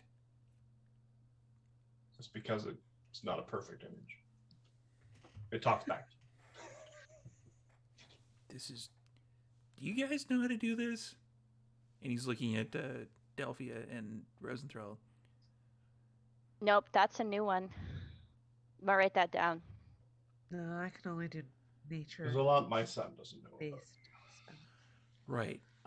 Also, I was paying attention to that yelling and the anger and the awkward and such.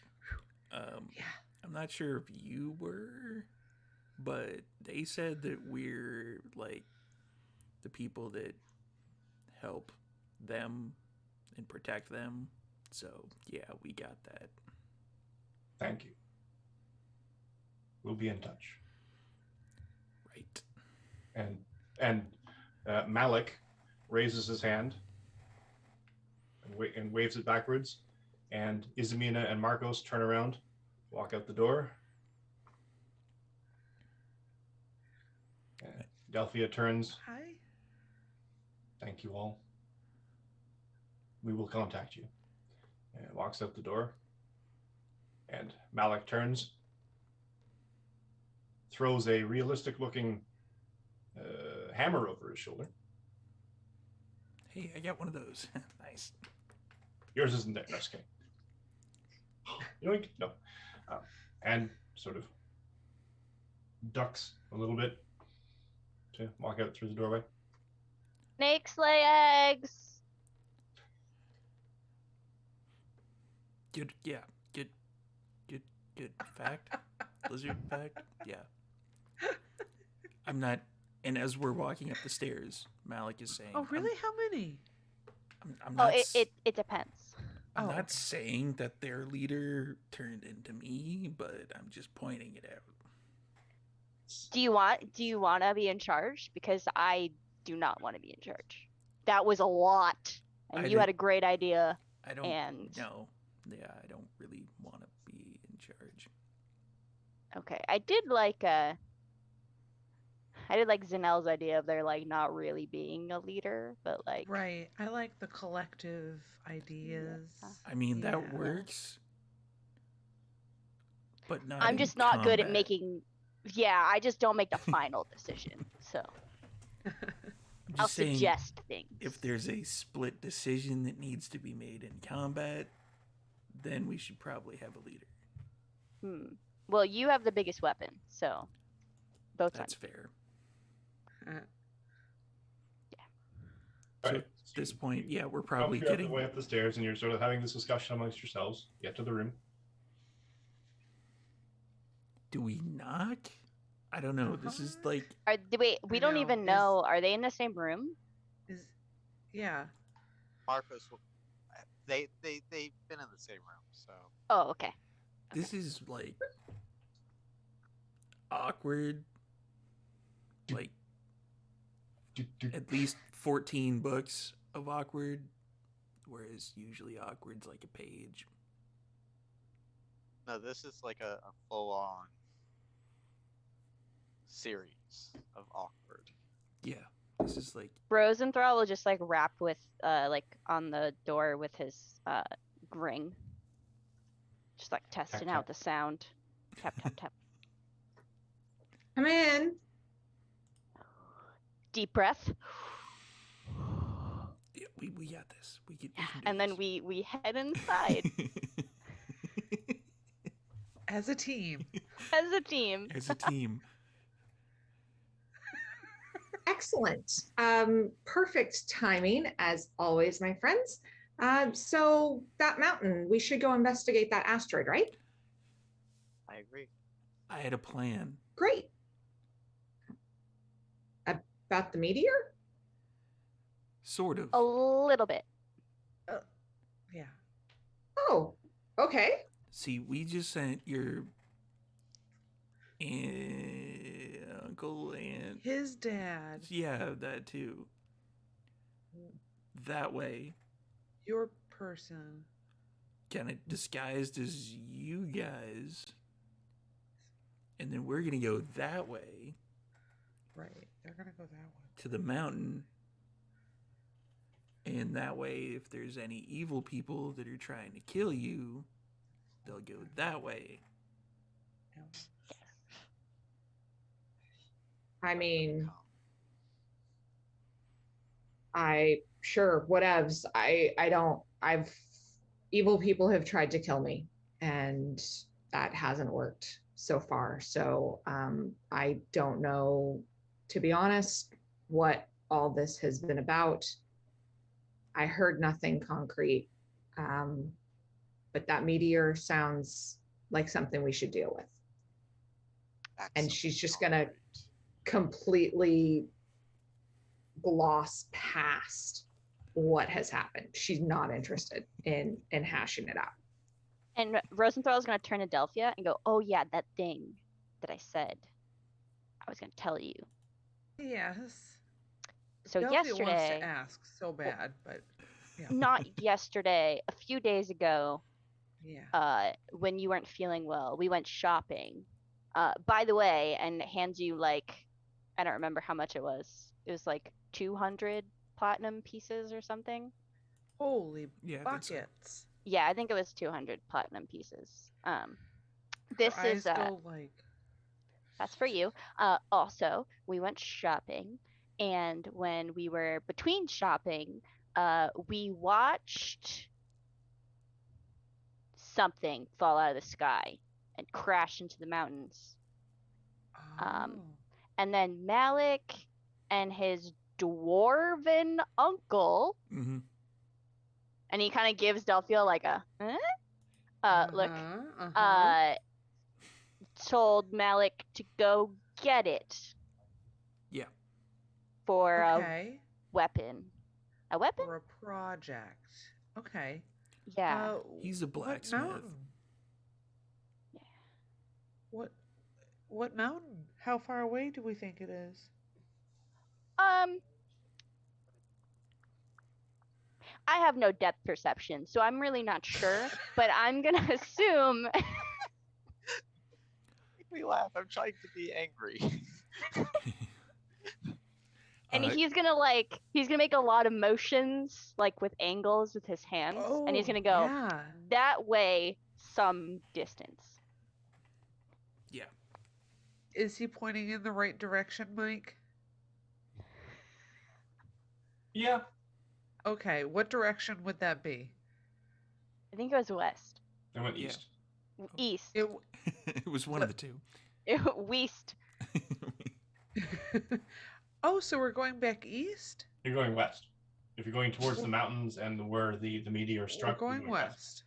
Oh, Well, okay. West. That way. East. Oh goodness. Well, I've never left this veil here. But something falling out of the sky, it does sound very interesting. Yeah. I mean, it's probably just some metal, but I mean, Sure. It'll Let's get us out of go. the city and fresh air, and maybe you'll feel Yeah, better. for Maybe sure. that's why For you weren't feeling sure. good. I know you don't really like the city very much, so Yeah, that, that'll be fun, I think. yeah. So we should all pack up our stuff then. And then Delphia kind of like the pouch of money, she just kind of like hands it back to Rosenthal. Like she doesn't really take it in her hand. She just kind of does not take it. She's like, I don't know what to do with that. Do you want me to hold on to it for you? I have some room in. We have I'm the a cart. farmer. We could put it in the cart. Okay. That's more money than I've ever seen in my life. I don't know what to do with that. Well, we can spend it. Yeah, we can buy you like fancy bows and stuff. Yeah. Well, maybe. We'll see. Could you hold on to it? Yeah, I can definitely. And he'll Thank you. like slowly You start got it. dropping the pieces into his little pouch. And you just watch them all just like fall into the pouch, but the pouch doesn't get bigger. You got an. Oh, you've got one. Yeah, I have a mini one. That's great. Yeah, this one Yeah. didn't break. How useful. Okay. I think So, Izamina actually fixed the other one. So and yeah, that works like it used to? Isa's currently like hiking it up over her shoulders because all of everybody's assorted stuff. She's like, while you guys were down there planning, she went in and packed up your rooms also because we're ready to go now. We're going. It's Yeah. time. Okay. All right, And let's where's The go. caravan Marcos? is moving. Is Marcos in that same room, or where's Marcos? Marcos is sitting by the window, just kind of staring out the window, shaking slightly. Yeah. Give me a Delphia keeps her perception check, distance. Marcos. Okay. I can roll the dice. 16.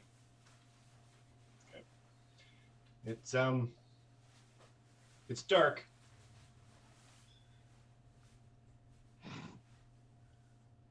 A 16 curious. gets him. It's dark. Oh, you were still talking. Okay. I was like, No. oh, God. You're peering out the window, sort of contemplating. And then you see something really a bit strikes you as a bit odd. You see Delphia and Malik walking down the street with two other people. Malik, Delphia, why are you out? Why are you outside? That's the genius of my plan. Oh God, you let him come up with the plan? And no, it was very a good plan. In our It was very defense, good. it was a great plan. I think it might be like one every, but it was a good plan. Yeah, they're going that Tapped way, out.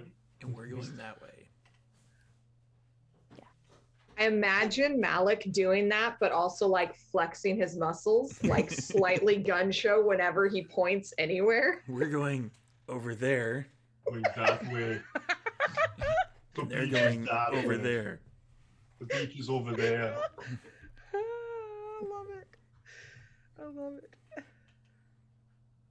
Please, someone draw the art for us, please. Please. then. You gotta wait to do this. Okay. Okay, I'll go get the horses ready. Cool. And Delphia goes downstairs to get the horses ready. Okay, you go out to the stable. Give me an animal handling check with disadvantage.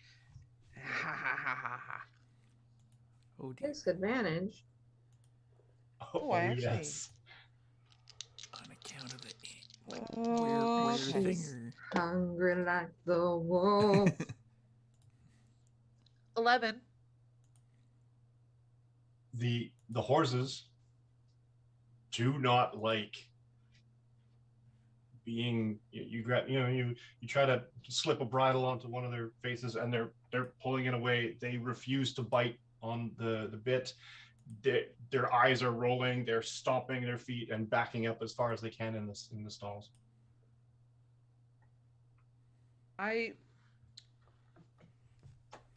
go around to each of them and I just try to gently calm them down the best way I know how. Offer some oats, maybe.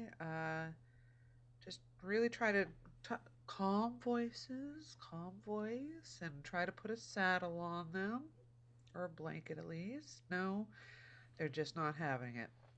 No, Okay. no. Huh.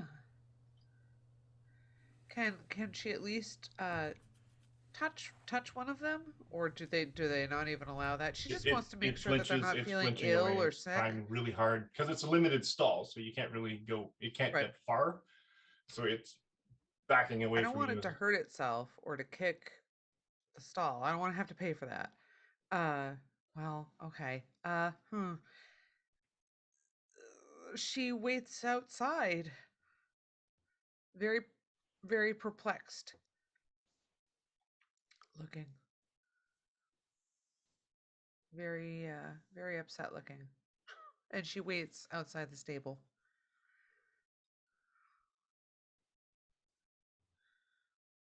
Okay. What do the rest of you do? I think we were pretty close to coming down at the same time, roughly. Marcos is going to tell them to go ahead of him. I'll be down in just a minute. I need a minute.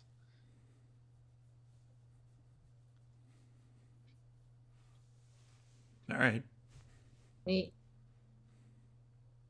Okay. He said, "We'll go." Am I staying? Go. Stay. It's fine. It's fine. It's fine. I'll Please go. go. It's fine. Please go. Yeah. No problem. And I'll just shut the door.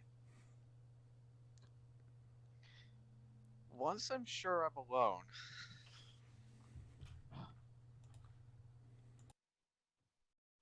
Mother, You piece of shit. Mother, can you hear me?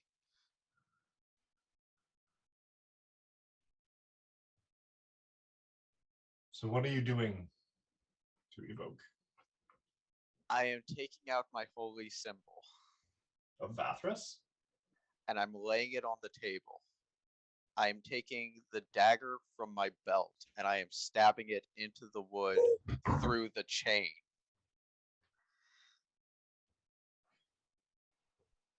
Okay. And I am standing over it, looking down at this article of my faith. Okay.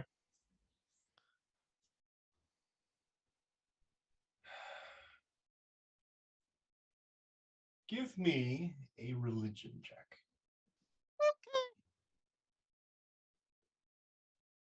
15. Okay. 15. You, and while you're doing this, you sort of, it kind of leads you down this path in a way. You're sort of thinking, it's like, well, I should probably do more than this. So you start lazily sort of tracing words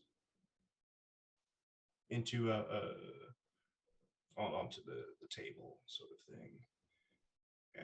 And those words, it's kind of this sort of gradual, almost like a gradual translation where it stops being common and slowly sort of almost like a half slang, and then just becomes just straight infernal.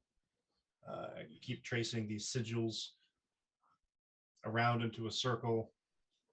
You trace them into a star pattern inside the circle with the holy symbol of Vathras in the center.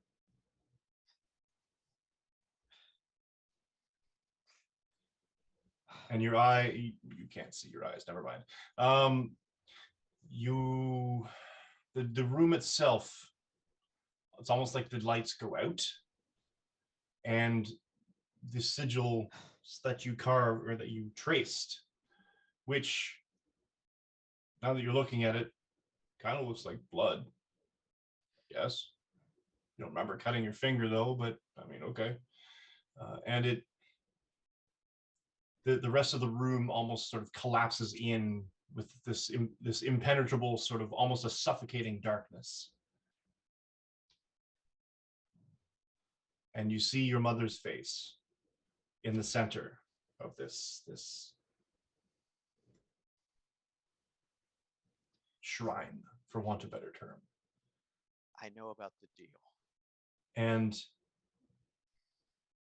it's almost like the silver of the holy symbol comes up and sort of flows over this face to make it almost a coherent, like a physical form of your mother's face. And she slowly opens her eyes and looks up at you. So I was just a deal. He told you, did he? He told me. He lied to me. My whole life.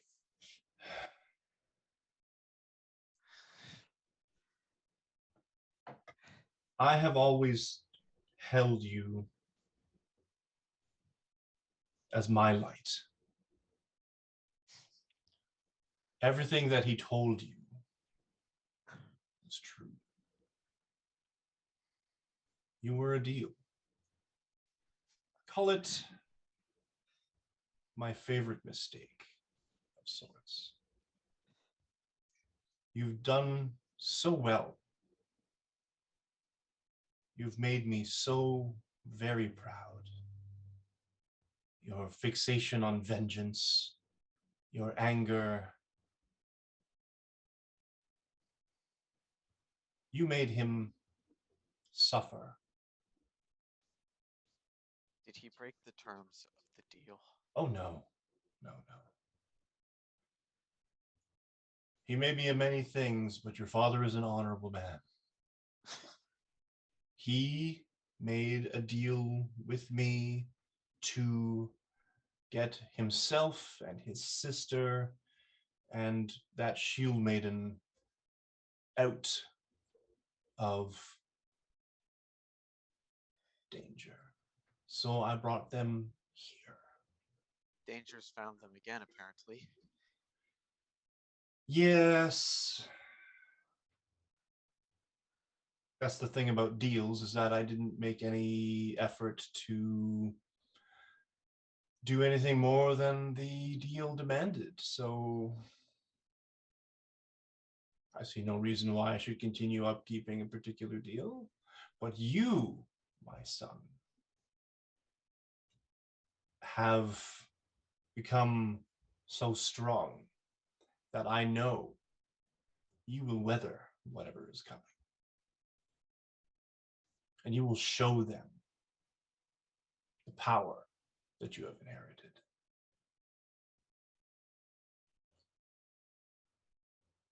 I don't feel powerful. Oh, you haven't come into your own yet, my son. Marcos leans forward, kind of braces his hands on either side of the circle, meets his mother's eyes. Show me how. And her face lowers, smiles, and her hair disappears, becomes a bald head. Her ears elongate. She becomes viscerally so much more infernal.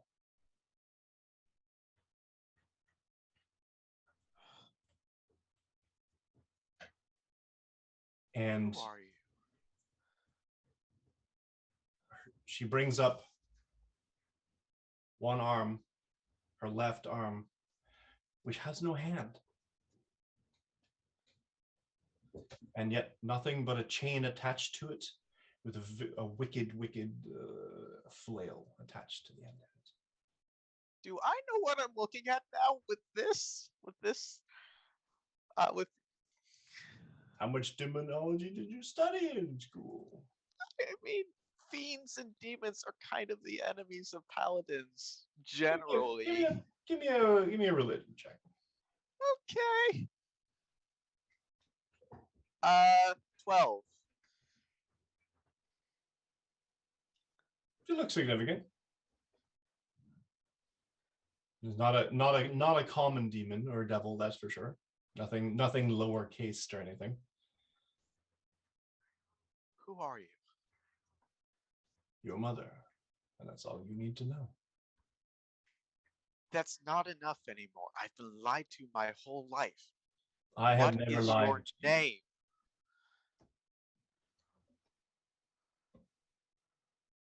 Names have power, boy. Your father would have taught you that. My father didn't take the time to teach me much of anything besides how not to embarrass him. I'm asking you for power. I'm asking you to show me the way. You say I'm strong. And I don't feel her, it. her voice reverberates in the room. The door, everyone else hears on the other side every time she laughs. I will share power with you when you are ready. Until then, my name to you is Mother. You will never invoke my name unless you are prepared to pay the price of the power you seek. And you are not yet ready, but you will be, because you have made me so proud. And with that, all of the sigils light up, flare, fire. The room gets bright, the room gets red, and it's almost like you've been moved to a different location. The heat coming at you from all sides is immense, and it's bright, it's red, it's flaring, and it sort of the door itself and everything in the room, all the wood, blackened, except for the sigils on the table are all sort of burned into it. The holy symbol is a melted pile of nothing.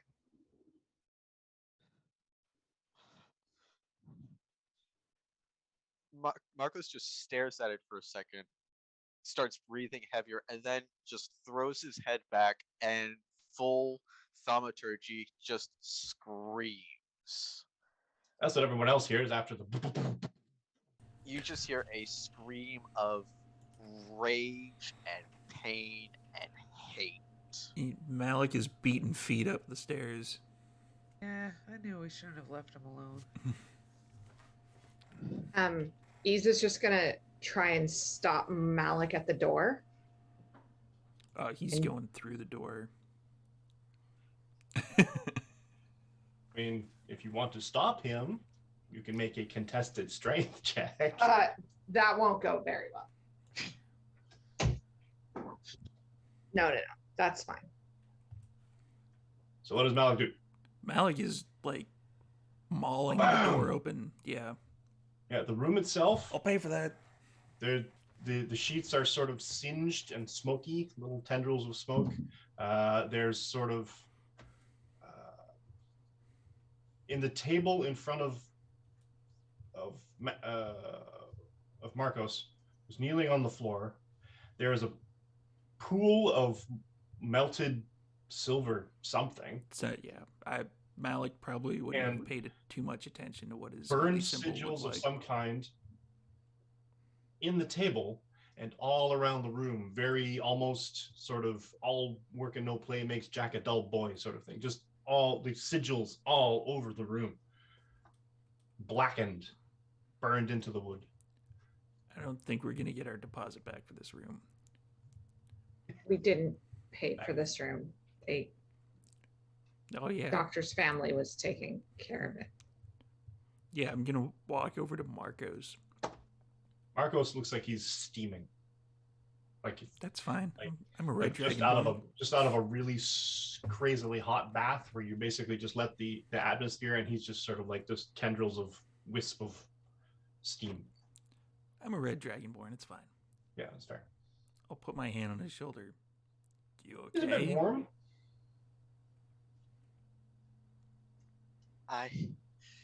No, honestly, I don't think I'm okay. Do you need help? I don't think.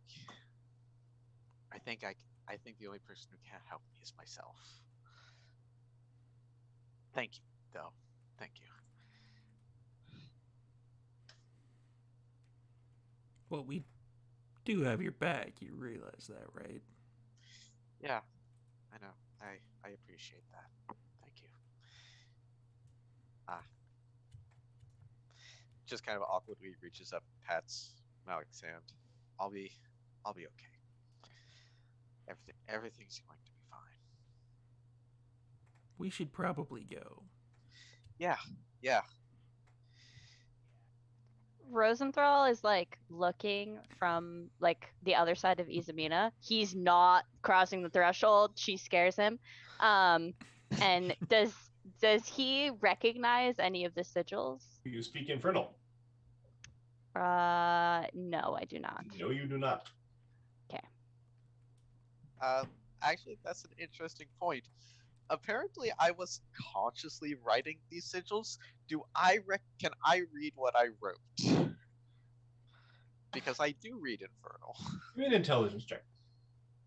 Okay. I'm guessing Rosenthal is probably also scribbling them down to like reference them later. Wait, I might have a spell for this. Haha! I can cast comprehend language. Nice. 8. Good cast comprehend language. I rolled an 8. You're like, this is. You think? I mean, is there words that are? I are recognize sort of, these words, but I don't know what they mean. yeah, you're kind of lacing them together, but you're kind of reading every third word as a different thing, and you're not quite. I mean, it almost looks like a spell, but it's not a spell. Because I mean, you don't think you cast a spell, so that can't. I don't know how to cast. Like, what I do is casting. It's channeling. I don't do magic. What is that? This isn't you. It wasn't you, so. And gonna get up and kind of shakily walk out of this blackened room. I am a warlock now, Mike, and I can read all writing. You are. That's right. You can. That's right. I can read all you writing. can read all writing. Yeah. You know As what long this as this is. is a written language, Yep. I can read it. Okay. But you comprehend it. You're basically getting a lot of the same that you mean intelligence check though. Yeah, let me make sure that I can. It You're just a smart says you can. cookie. I am very, very smart. All work. That and is no a play. dirty 20. Okay. Make Marcos a dull boy. What does that even mean? This, if you didn't know any better, you'd say this was a spell of. I mean, you don't know the divine spell casting that much, or the connections they have to the deities they have, or the how their spells work specifically, but you know spell scrolls. You've seen this stuff before, so Yeah. you figure it probably works on the same principle where you write down, this is the thing I want to happen, and then I recite it and it does the thing. Your best guess would probably be this was some kind of a spell, maybe even something of a summoning or something of a connection or some kind of you get a lot of the words that remind you of Inquisition, like augury or some kind of inspection or introversion or some. Basically, you get a sense of a spell of connection, of communing with a power of some sort, questions of questions answered, or some kind of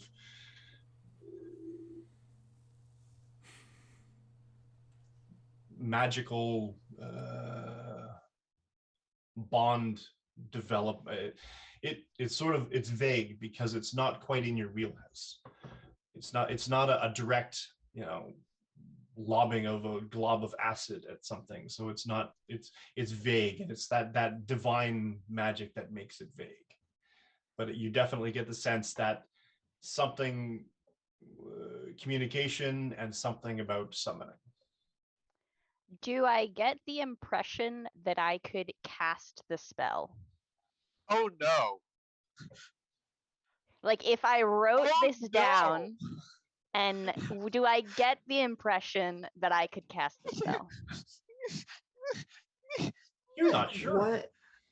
What is tonight? You're not sure. I mean, Hi, Marcos's maybe. mom. This is Dr. Rosenthal. Can you come on up and help us out here a little bit? I mean, maybe. I mean, theoretically, to your logical mind, Yeah. if you change some of the words, Oh no.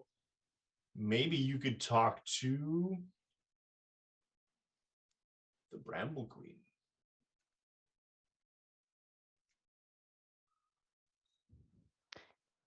He's gonna like scribble things, like as much as he can get off of the walls into his notebook. As long he will stand there as long as Izumina will let And the him. quill is helping immensely because it's writing Oh, everything that you're it writes- almost like it's fit. You're starting on half the page and the quill finishes the page and you just jump down to the next word.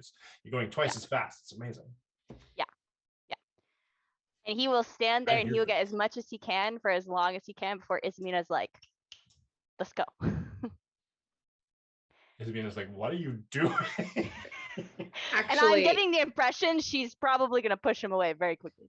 once Malik goes in and has his chat with Marcos, Yep. and I see that the doctor is doing, nerd things, I am just gonna like take a step into the room, and It's I just want to make sure that Marcos is okay. Oh, And Marcos left. Marcos walked out of the room. He's Marcos walking is right flat. past oh, you. you have already left. Yes, No, then he's I would. moving. Then I'll Yeah, follow Marcos. Marcos has walked out of this burnt black Right. nightmare of a room.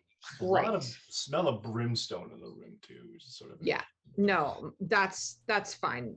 Isa would follow Marcos, and she just wants a moment with him. Going to the stables. Malik's gonna And if- stop by Rosenthal. Oh. What you writing? Oh, that looks really cool. So I'm just gonna All right, catalog that. cool. Like Pinterest, she's just keeping it. Yeah, I'm pinning that to the front, and we're gonna try that out later. All right. He screamed though, like unhappy. So Okay, but listen, hear me out. And the quill is still going, like as he's talking Yeah, to you. he's talking. The quill is still writing shit. But hear me out. We could figure out what the fuck happened and make sure it doesn't happen again. And the only way to really yeah. do that is to know whatever arcane magic was cast, whether it was he casting it or someone else. Good, yeah, and we good. can That's a good point. put a lid on it real fast. But I won't really know what it is unless I study it. So You're good with the flippy things. yeah, and then he just like flips the page and the quill keeps going and he's just getting all of it. The whole room. All of the sigils.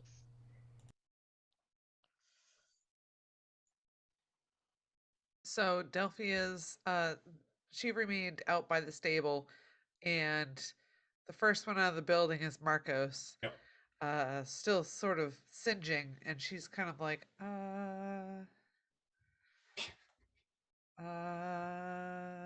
That's right. You guys are gonna have to like animate dead or something in order to get actual mounts because nothing's gonna want to actually have you anywhere near them. the horses are acting a little weird. Sorry, Marcos. I'll- I know it's like another it's thing fine. on top It's of everything fine. else. It's fine. No, Okay. it's fine. You don't have to apologize. I'm happy to be presented with a problem that I can maybe do something about. Go for it. And I'm gonna go in and try and get the horses prepped for travel. All right, give me an animal handling check. Okay.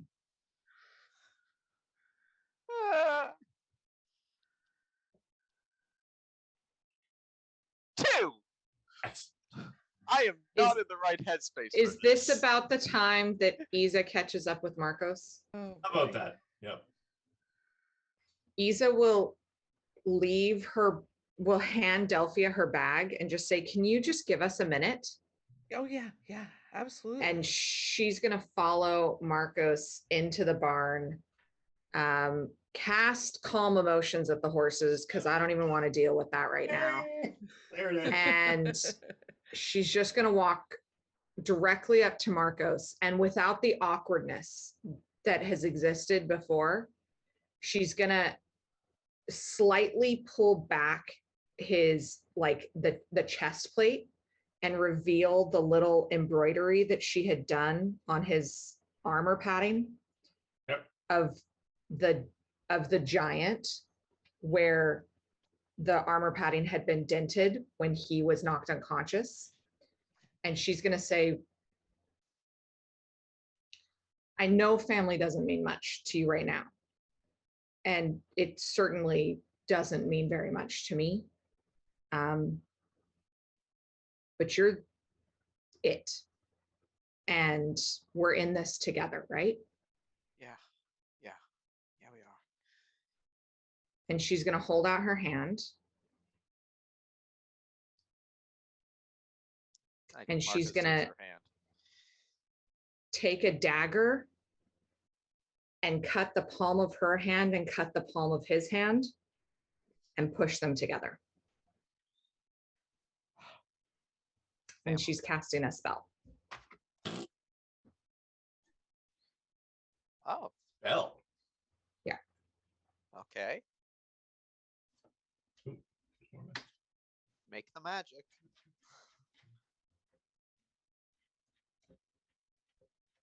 Do you want me to message you? Yeah, sure. Wait. I feel like this is the part where he reveals the casting magic has some surprising and deleterious effect on my health.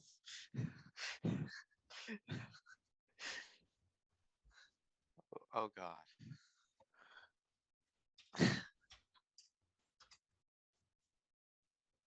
Family. Yeah, nice. Bell, Delphia in our chat. Family. Family. Okay. I messaged you on Discord. It's a homebrew spell if you'll allow it. Is it homebrew? If you'll allow it. I like it. I have to read it. Wait. You can text me the details of it, but yeah, I think I like it. I like it. Zilmaine. Let's run with it. No, Jazz, you don't show up, you don't get to know. That's the cost. Is it a ritual spell of Vin Diesel? Family. Family. Oh, family. Vin Diesel just pops up because he's Isa's new deity now. Yeah.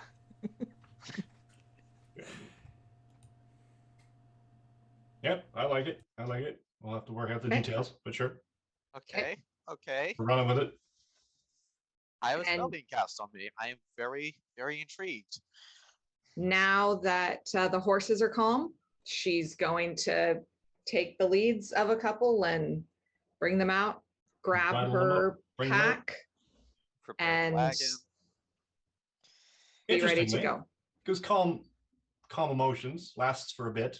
You lead them out, and Delphia, the horses do not react. as They much. are.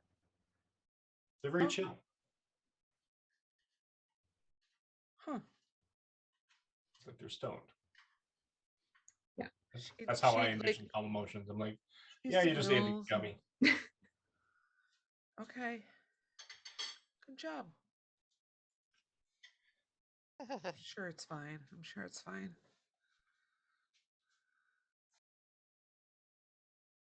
So, Dr. Rosenthal and Once Rosenthal thinks he has like the whole thing, he'll head downstairs. Fair. And his quill goes really fast, so I don't think it will take very long. Oh yeah, that's crazy fast. Usually like a minute when everything else takes an hour. Yeah. So as you're heading downstairs, Malik, you're as well. Yep. Okay.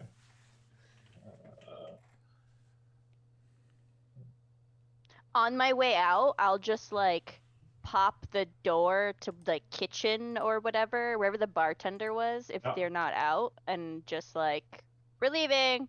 And So you lean in, you sort of leaving. Oh well, that's good. Good. Have a good. Thank you. Toss them another gold. Sorry about the room. Turn around, and your uncle's there. wait, he's in. Where is No, he? Wait. You turn around. You turn around after you sort of lean into the kitchen, sort of. Oh yeah, we're leaving, and then you turn around and he's standing there in front of you. So many uncles. So many uncles. Hi. I hear you leaving.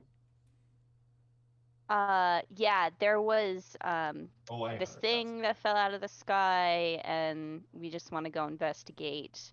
Because Malik's uncle wants it to make a weapon. Yep. And I don't know how long you've been here for, but there was some drama. I got some tea for you when I get back. But right now, I gotta go. Yeah, you can iron out all of the details. Yeah. You gotta go. All right. Tell you what. Tell me What I'm what. gonna do. Hold on, don't leave. And he kind of runs off. Hear a door open, slam. Where is it? Stupid. And he rustle, bang, bang, clunk, clunk, clunk, bang, bang, rustle, slam open the door, comes out, and he's got like a handful of rolled up. It's like, okay, hold on. Holding. Goes over to a table, pulls one open. It's a map. He's like, this I want to give you. Thank you. Remember that gem? The gem. Yes. This is where I think and where it is. I don't Okay. know. I might be wrong. Yeah, the guy gave me a map. He seemed trustworthy. I don't know. Anyway, and yeah, you might need. You don't do fire, do you? I really see that's Malik and Marcos's thing, and since there's already two people that do the whole fire thing, I don't really do that. Yeah, though. we Can't got it covered. you change it? I can't put it out. That's the thing. No, I but can change it, but there's some things about the changing. It's very specific. Well, we'll take it anyway. You can sell it if you don't. It's fine. Okay. And this one too. All right. These will hopefully help you. Put them in your book, maybe if you need them. Okay. Well, I put everything in my book, so And we'll then, probably do that anyway. and then, It's true. Yeah. yeah, and get out of here so you can. Quick question before that, because you're giving me so many things, being so nice. And he'll show his uncle. Your family. Why would I not be nice? He's gonna show his uncle the like inscription that he just wrote into his book. Oh, okay.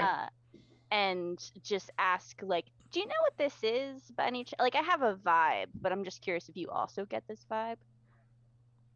No idea. Okay. All right, I'm gonna study it for a bit, and if anything comes out of it, I'll let you know. Yeah, for sure. Yeah. But Also, that gem, sorry, though, the if you gem. get that, you can snag that. That would be great for the family. Yeah. That. Huge. Okay. We're gonna Parent- Malik. Yeah, it's time. Okay. Yeah, we should go. Yeah. Alec, it's been a pleasure. Shakes hand. Watch out for my boy. Yeah. He's family.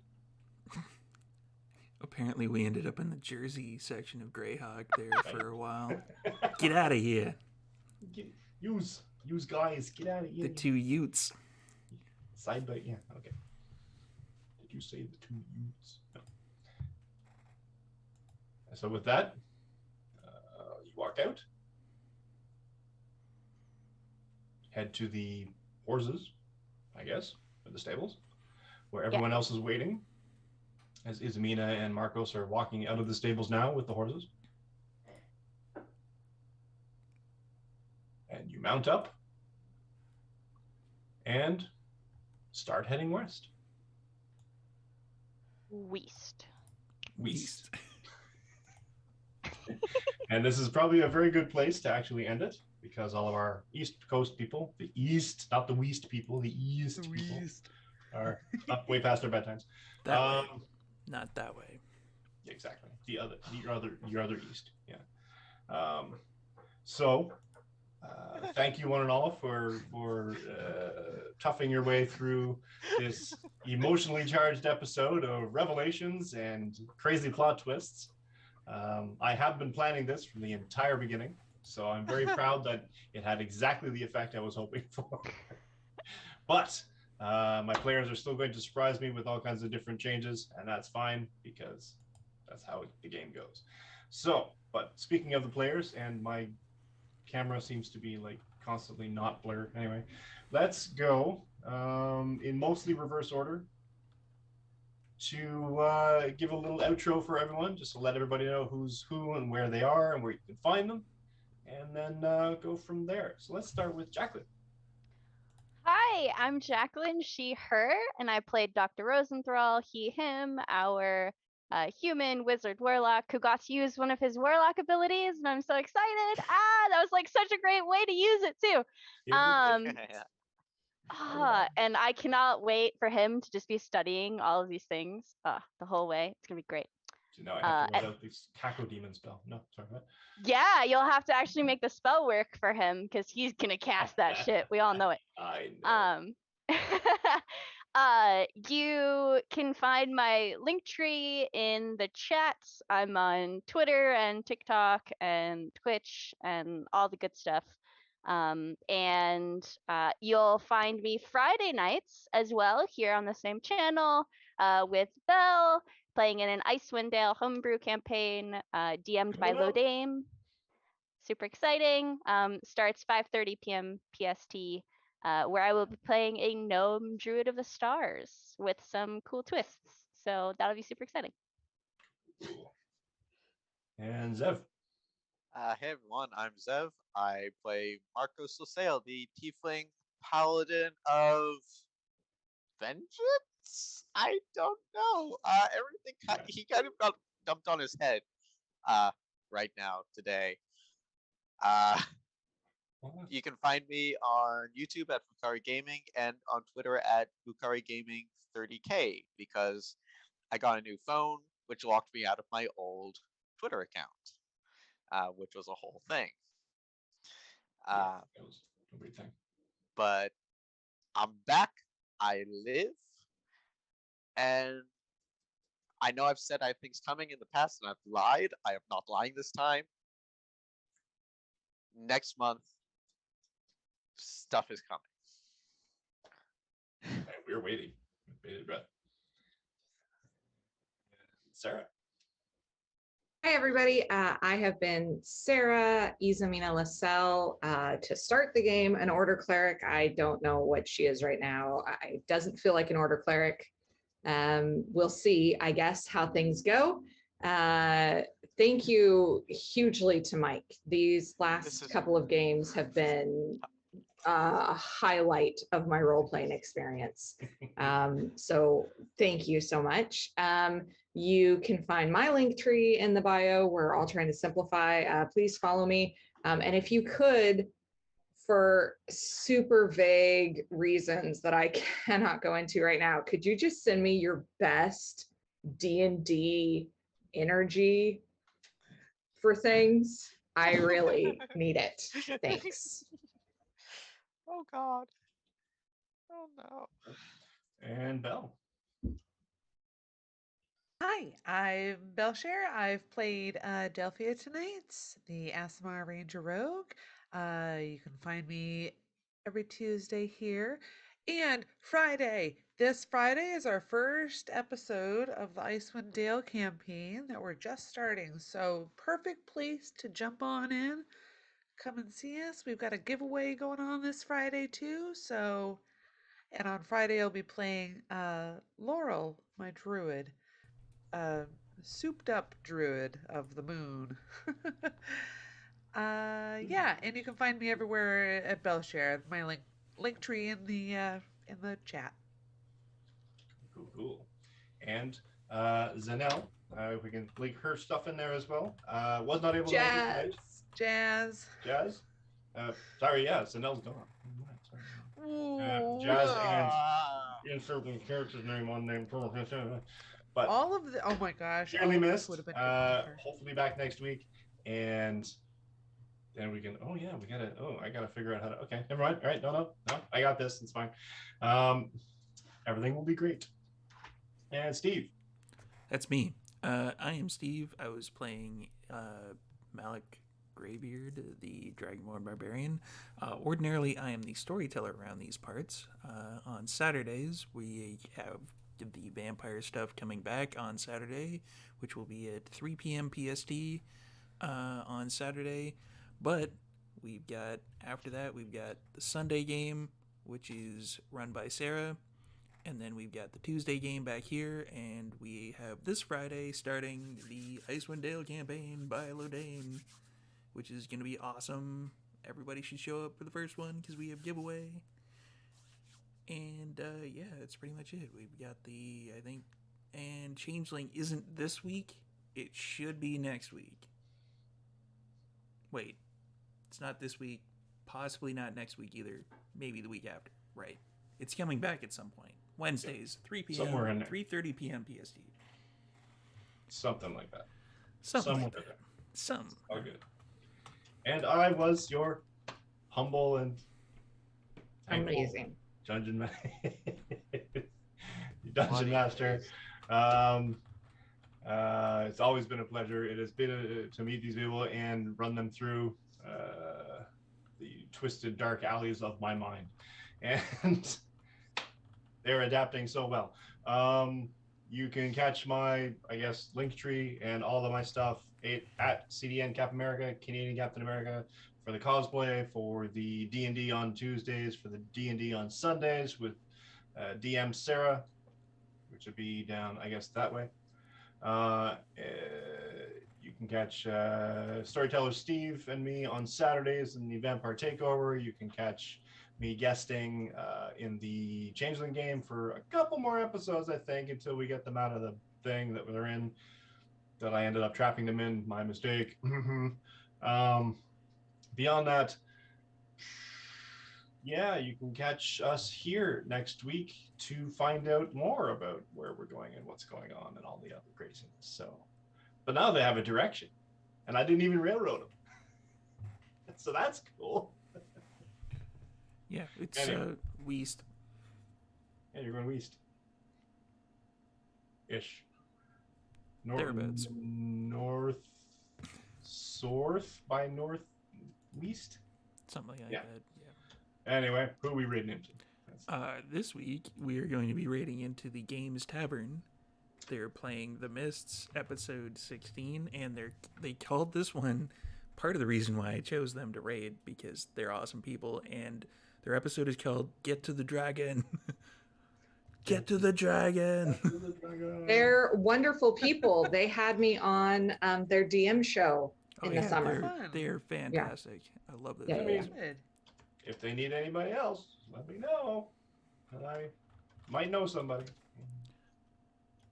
Jacqueline will probably do that. Okay. It's true. All right. So that's pretty much it from this. Raid called Delphia has big beans. Big beans. Yep, big beans. Murder Mittens. She needs those murder mittens now. This is the big. Yeah, they're on their way. Nice. Ow. All right. Thanks for watching, everybody. Check out our Patreon and our YouTube, and we will see you next See you next week. Bye.